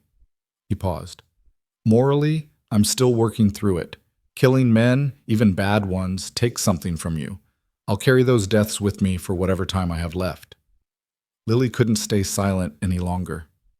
"But you're okay? You're really okay?" Caleb's expression softened.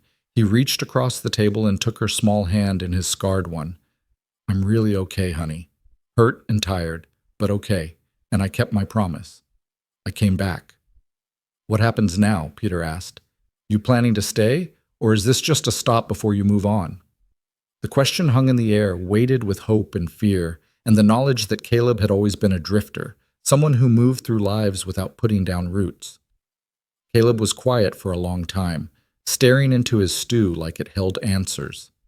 When he finally spoke, his voice was rough with emotion. 5 years ago, I lost everything. Spent those years running from the pain, convincing myself that caring about anything was too dangerous, that staying disconnected was the only way to survive. Then I met a small girl hauling water she could barely lift, and something in me couldn't walk away. He looked up, meeting each of their eyes in turn. These past months, helping you all, being part of something that mattered, it reminded me what it felt like to have purpose, to have people who depended on me for good reasons instead of bad ones, to have something resembling family. His voice cracked. I don't have anywhere else to be. And if you'll have me, I'd like to stay. Not as a drifter passing through, but as someone who belongs here. Sarah's eyes filled with tears. You want to stay? In Bitter Springs, in this falling apart settlement in the middle of nowhere? I want to stay with the people who made me remember why living matters. The geography doesn't much concern me. Peter cleared his throat, clearly struggling with his own emotions. We don't have much to offer. This cabin's barely standing. We're scraping by, and I can't even work a full day yet with this leg. I'm not looking for luxury or easy living. I'm looking for purpose and connection. You've got both in abundance. Caleb's hand tightened on Lily's. Besides, I made a promise about teaching someone the stars. That's going to take time. Might as well settle in for the duration. Lily couldn't contain herself any longer. She launched herself at Caleb again, wrapping her arms around his neck despite his wince of pain. You're staying. You're really staying. If your parents agree, yes, I'm really staying.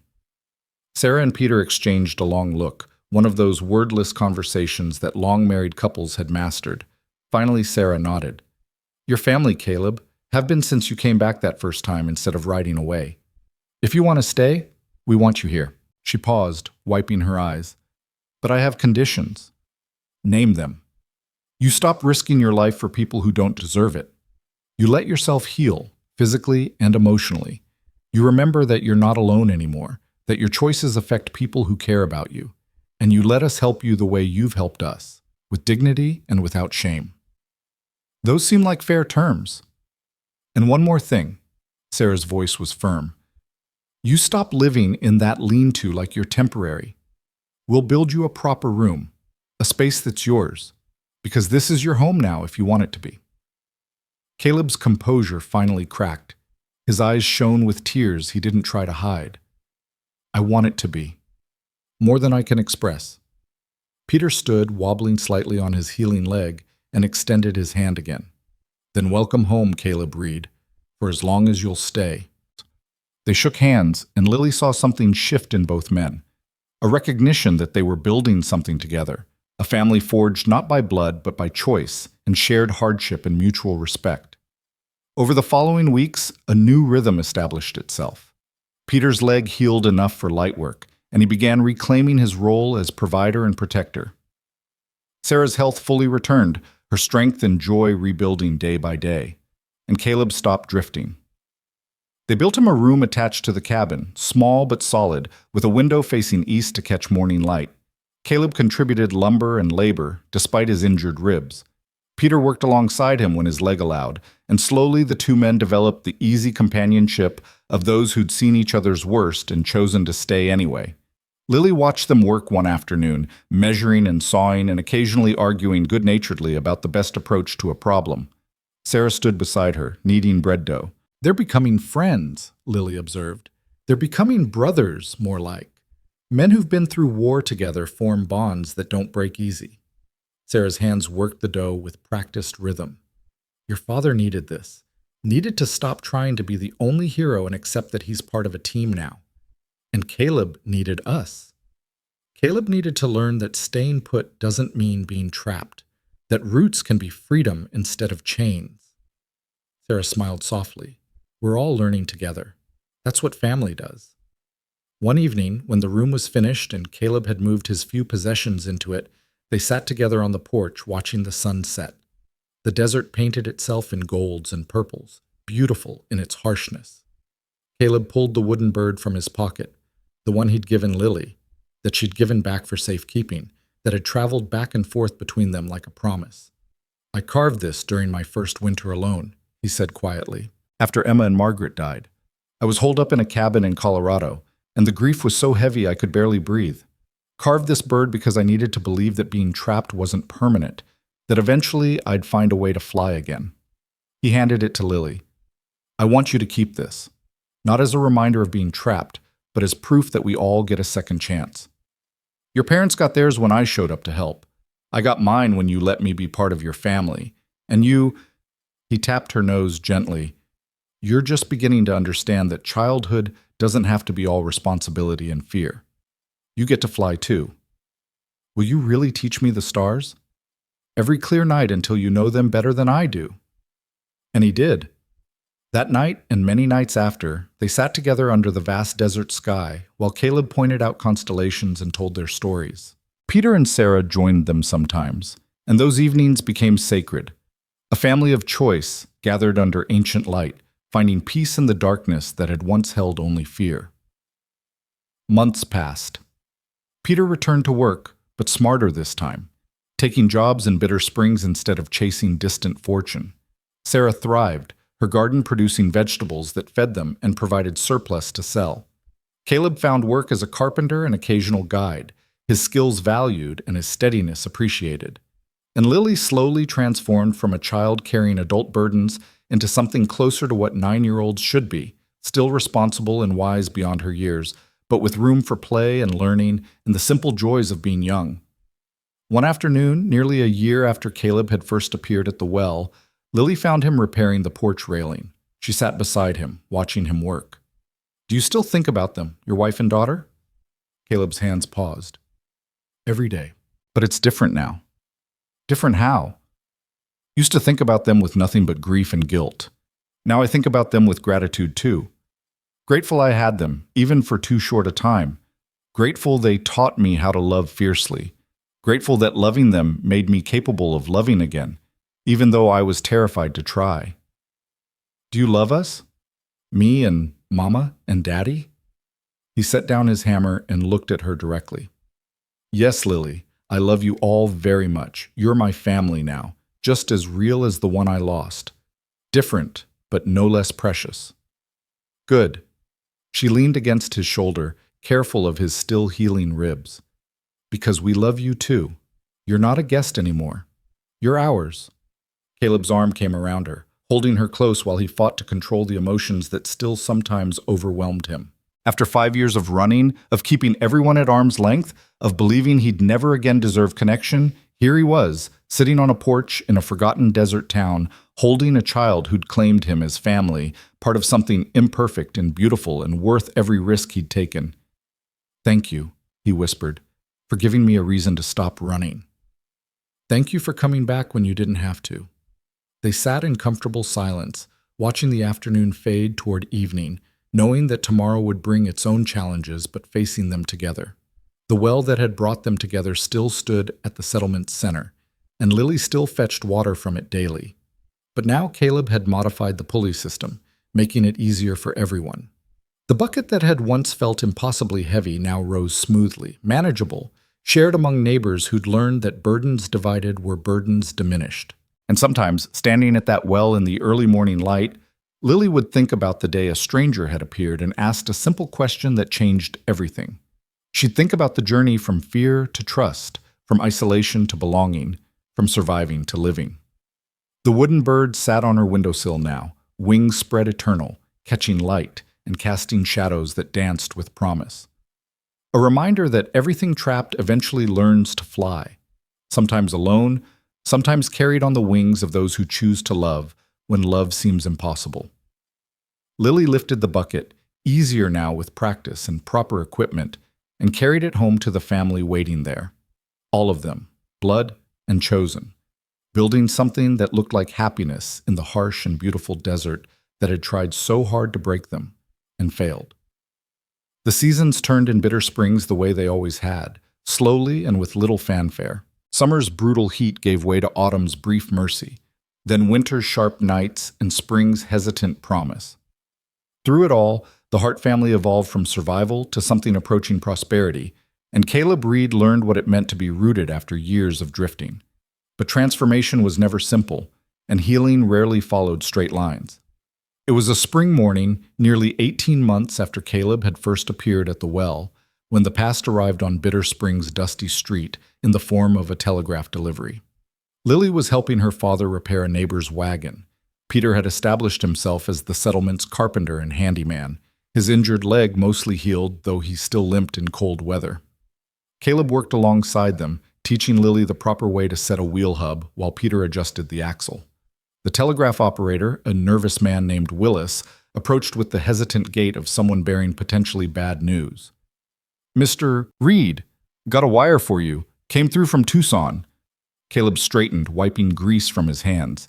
He hadn't received correspondence since settling in Bitter Springs, hadn't given anyone his location, hadn't expected the outside world to intrude on the life he'd built. He took the telegram, read it twice, and his face went carefully blank. "Everything all right?" Peter asked, reading the tension in Caleb's shoulders. "My brother-in-law, Margaret's brother. He's in Tucson, asking to meet. Says it's urgent, concerns my late wife's estate." Caleb folded the telegram with precise movements. "Didn't know he was looking for me." "You have family?" Lily asked, surprised. In all their conversations, Caleb had never mentioned anyone beyond his deceased wife and daughter. "Had family, Margaret's side. We weren't close after the funerals. They blamed me for not being there, and I couldn't argue because I blamed myself worse." He tucked the telegram in his pocket. "Probably wants to settle some legal matter. The ranch sold over 5 years ago, but there might be loose ends." "When does he want to meet?" "Week from Thursday, in Tucson." Caleb's jaw tightened. 3 days ride, 3 days back. I'll need to close the carpentry jobs we've got lined up." "Or I handle them while you're gone," Peter said firmly. "We're partners now, remember? You don't carry everything alone anymore." Something flickered across Caleb's face, gratitude mixed with the old instinct to refuse help. But he'd learned, slowly and with difficulty, to accept partnership instead of insisting on self-sufficiency. "Appreciate that. I'll leave day after tomorrow, be back within the week." That evening, Sarah packed supplies for Caleb's journey while he checked his saddlebags with the methodical care that had kept him alive through dangerous years. Lily sat on his bed. The room they'd built had become truly his, filled with small touches that marked it as home. A shelf of books Peter had traded for, a quilt Sarah had sewn, drawings Lily had made of desert flowers. "Are you worried?" she asked. "About seeing your wife's brother?" Caleb was quiet, folding a spare shirt with unnecessary precision. Worried isn't quite the word. Apprehensive, maybe. Thomas, Margaret's brother, he loved his sister deeply. When she died and I wasn't there, he said things. True things, mostly. That I'd failed her, that my priorities were wrong, that I was a coward for running afterward instead of staying to grieve with family. That's cruel. That's grief. People say harsh things when they're hurting. I didn't hold it against him then, and I don't now. He sat beside her, the bed creaking under his weight. But facing him means facing that version of myself, the man who made terrible choices and paid for them in ways that can't be undone. I've made peace with that man, but I'm not sure Thomas has. You're different now. Am I? Or am I just the same broken person in a different location, playing at being whole? Lily frowned, recognizing the self-doubt that sometimes crept into Caleb's voice during vulnerable moments. You're different. You stayed when staying was hard. You helped us when you didn't have to. You kept promises when breaking them would have been easier. That's not pretending to be whole. That's actually being whole, just with scars. Caleb pulled her into a one-armed hug. When did you get so wise? Had good teachers. He left 2 mornings later, riding out before dawn with promises to return quickly and safely. The family watched him go with the familiar anxiety of those who'd learned that goodbyes weren't guaranteed to have corresponding hellos. But Lily felt different this time. Caleb wasn't riding toward danger or violence. He was riding toward closure, toward the past that had haunted him for 5 years. And closure, however painful, was necessary for truly moving forward. The days passed slowly. Peter and Lily managed the carpentry work, discovering they made a competent team. Sarah tended her expanded garden and took in mending from neighbors, building the kind of community connections that transformed a settlement from a collection of strangers into something resembling a town. On the 6th day, as twilight painted the desert in shades of amber and violet, a rider appeared from the south. But it wasn't one rider, it was 2. Caleb rode his familiar dun gelding, and beside him, on a sturdy bay mare, rode a man in his mid-40s with graying temples and the upright posture of someone accustomed to authority. He wore traveling clothes of good quality, and his face carried the kind of weathered dignity that came from honest work and honest living. They dismounted in front of the cabin, finally traced him through a doctor in Silver Creek who remembered treating a man matching his description. "Why were you looking?" Peter asked. "Because I owed him an apology, and because Margaret's estate had matters that needed settling." Thomas turned to Caleb, his expression heavy with regret. "What I said to you after the funeral, Caleb, that you failed Margaret, that you were a coward. I was speaking from grief and anger. I was wrong." "You were honest. I did fail them." "No." Thomas's voice was firm. "You made a choice based on the information you had. Margaret's fever came on suddenly. The telegram said she was ill, not dying. You had every reason to think finishing your work contract and coming home with money was the responsible choice. You couldn't have known. I should have dropped everything, should have ridden home the second I heard. Maybe. Or maybe you'd have arrived to find her already gone and yourself unemployed with a daughter to feed. We can second-guess every decision until we drown in maybes and should-haves. I've spent 5 years doing exactly that, wondering if I'd visited more often, noticed signs, been a better brother." His voice cracked. "We both carry guilt we don't deserve, Caleb. It's time we set it down." The room fell silent. Lily watched Caleb's face, saw emotions shifting beneath his carefully maintained control. Surprise, relief, grief, and something that might have been the first stirrings of forgiveness toward himself. "I don't know how to set it down," Caleb said quietly. "It's been my companion so long, I'm not sure who I am without it." "You're the man who helped this family when they were desperate," Thomas said, gesturing to include them all. "The man who risked his life protecting a child from outlaws. The man who chose to stay and build instead of drift and destroy yourself. That's who you are without the guilt. That's who Margaret would have wanted you to become." Caleb's composure finally shattered. He covered his face with his hands, shoulders shaking with silent sobs. Sarah moved instinctively to put a hand on his shoulder, and Peter did the same from the other side. Lily climbed onto his lap like she'd done when she was younger, wrapping her small arms around him. They held him while he grieved, not the sharp, desperate grief of fresh loss, but the deeper, quieter grief of accepting what could never be changed and choosing to live anyway. When he finally composed himself, Thomas continued, "There's another reason I needed to find you. Margaret's parents passed last year, her father first, then her mother 6 months later. They left their entire estate to Emma's memory, to be held in trust for charitable purposes focused on children and families.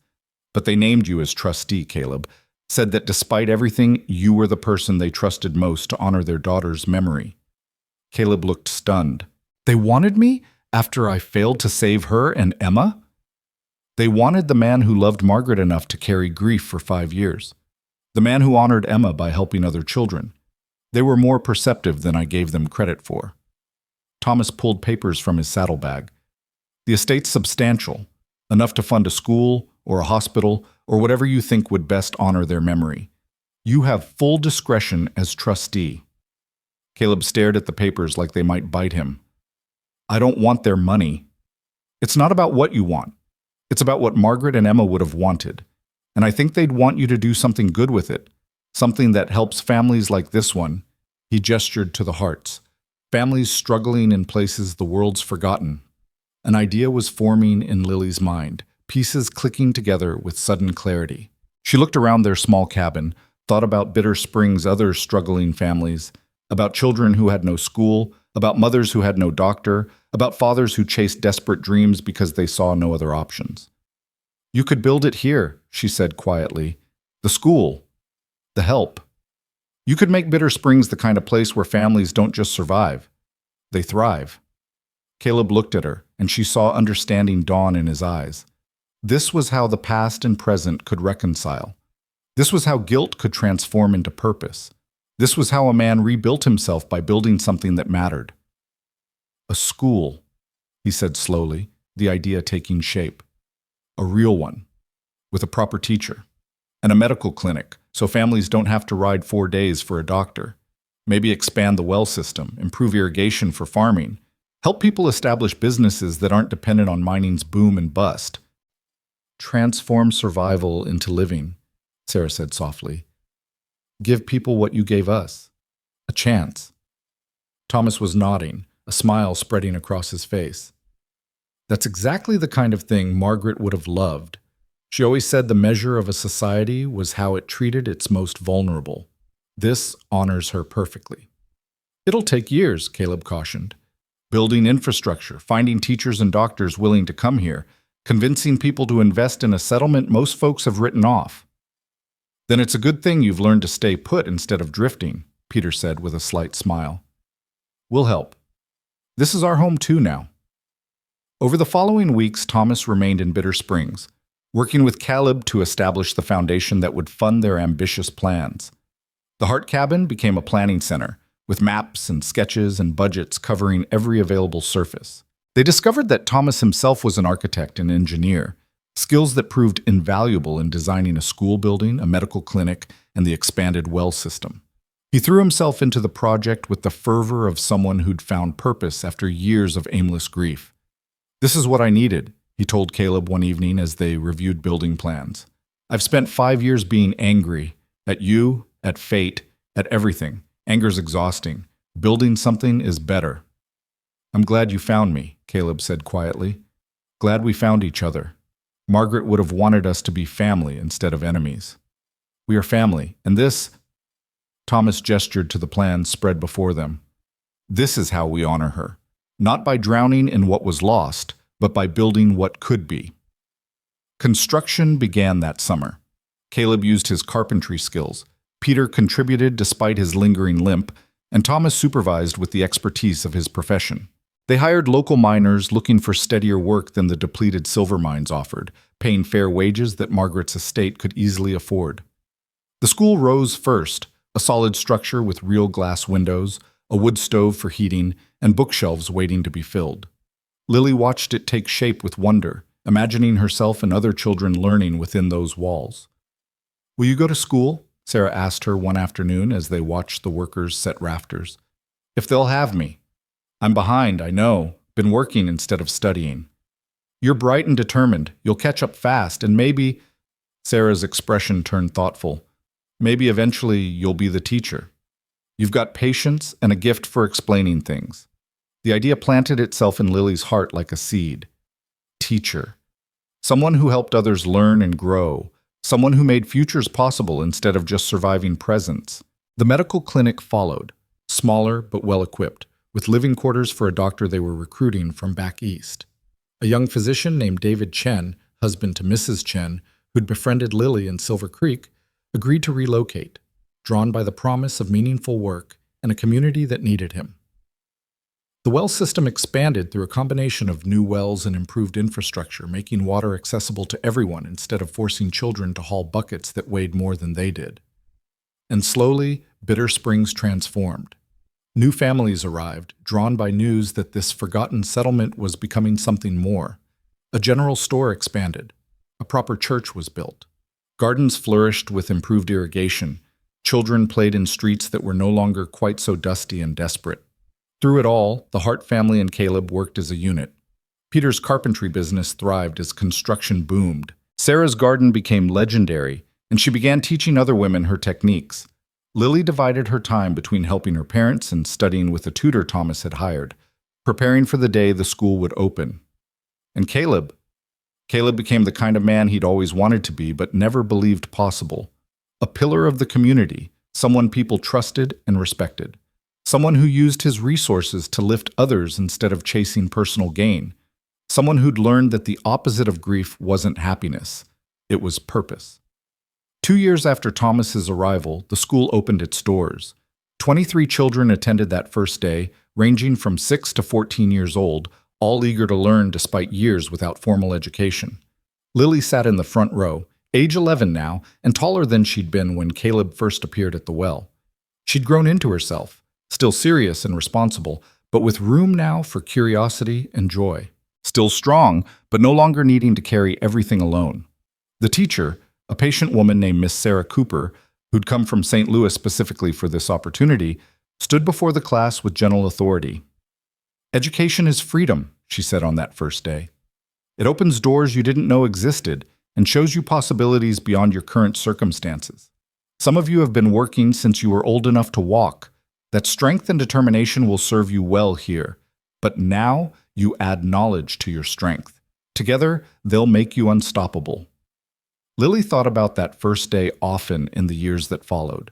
She excelled in school, her natural intelligence and desperate hunger for knowledge, propelling her beyond even the teacher's expectations.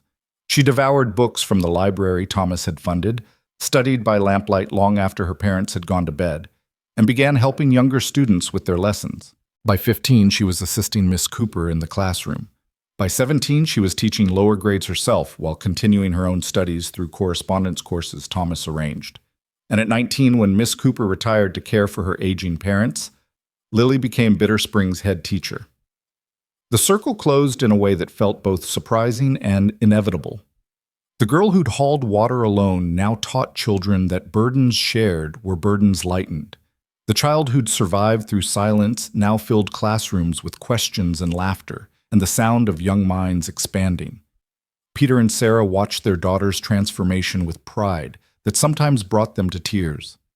Their own lives had stabilized into comfortable routines. Peter's carpentry business supported them well. Sarah's garden and community involvement gave her purpose. And their marriage had deepened through shared hardship into something unshakable. "Remember when I left for those mines?" Peter said one evening, sitting on the porch they'd rebuilt together. "Thought I was chasing our salvation. Turned out salvation was right here all along, just wearing different clothes than I expected." "You had to leave to learn to stay," Sarah replied, her hand finding his. "We all did, in our own ways."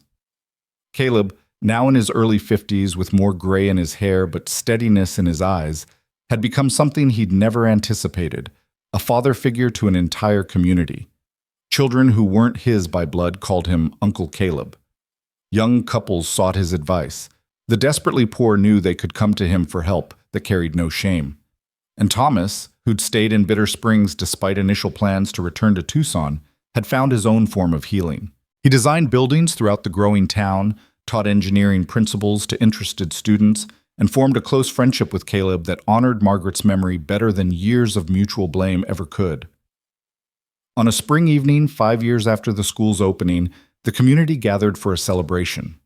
Bitter Springs had officially been recognized as a town rather than a settlement, complete with elected leadership and legal standing. The population had tripled. The silver mines were mostly played out, but the town had diversified: farming, ranching, crafts, and services that didn't depend on boom-and-bust mineral extraction.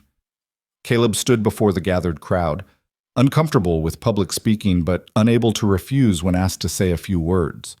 6 years ago, I was a drifter running from grief and guilt, convinced I didn't deserve happiness or connection. And for you personally? What's your next chapter? He was quiet for a moment, looking at the stars beginning to emerge in the darkening sky.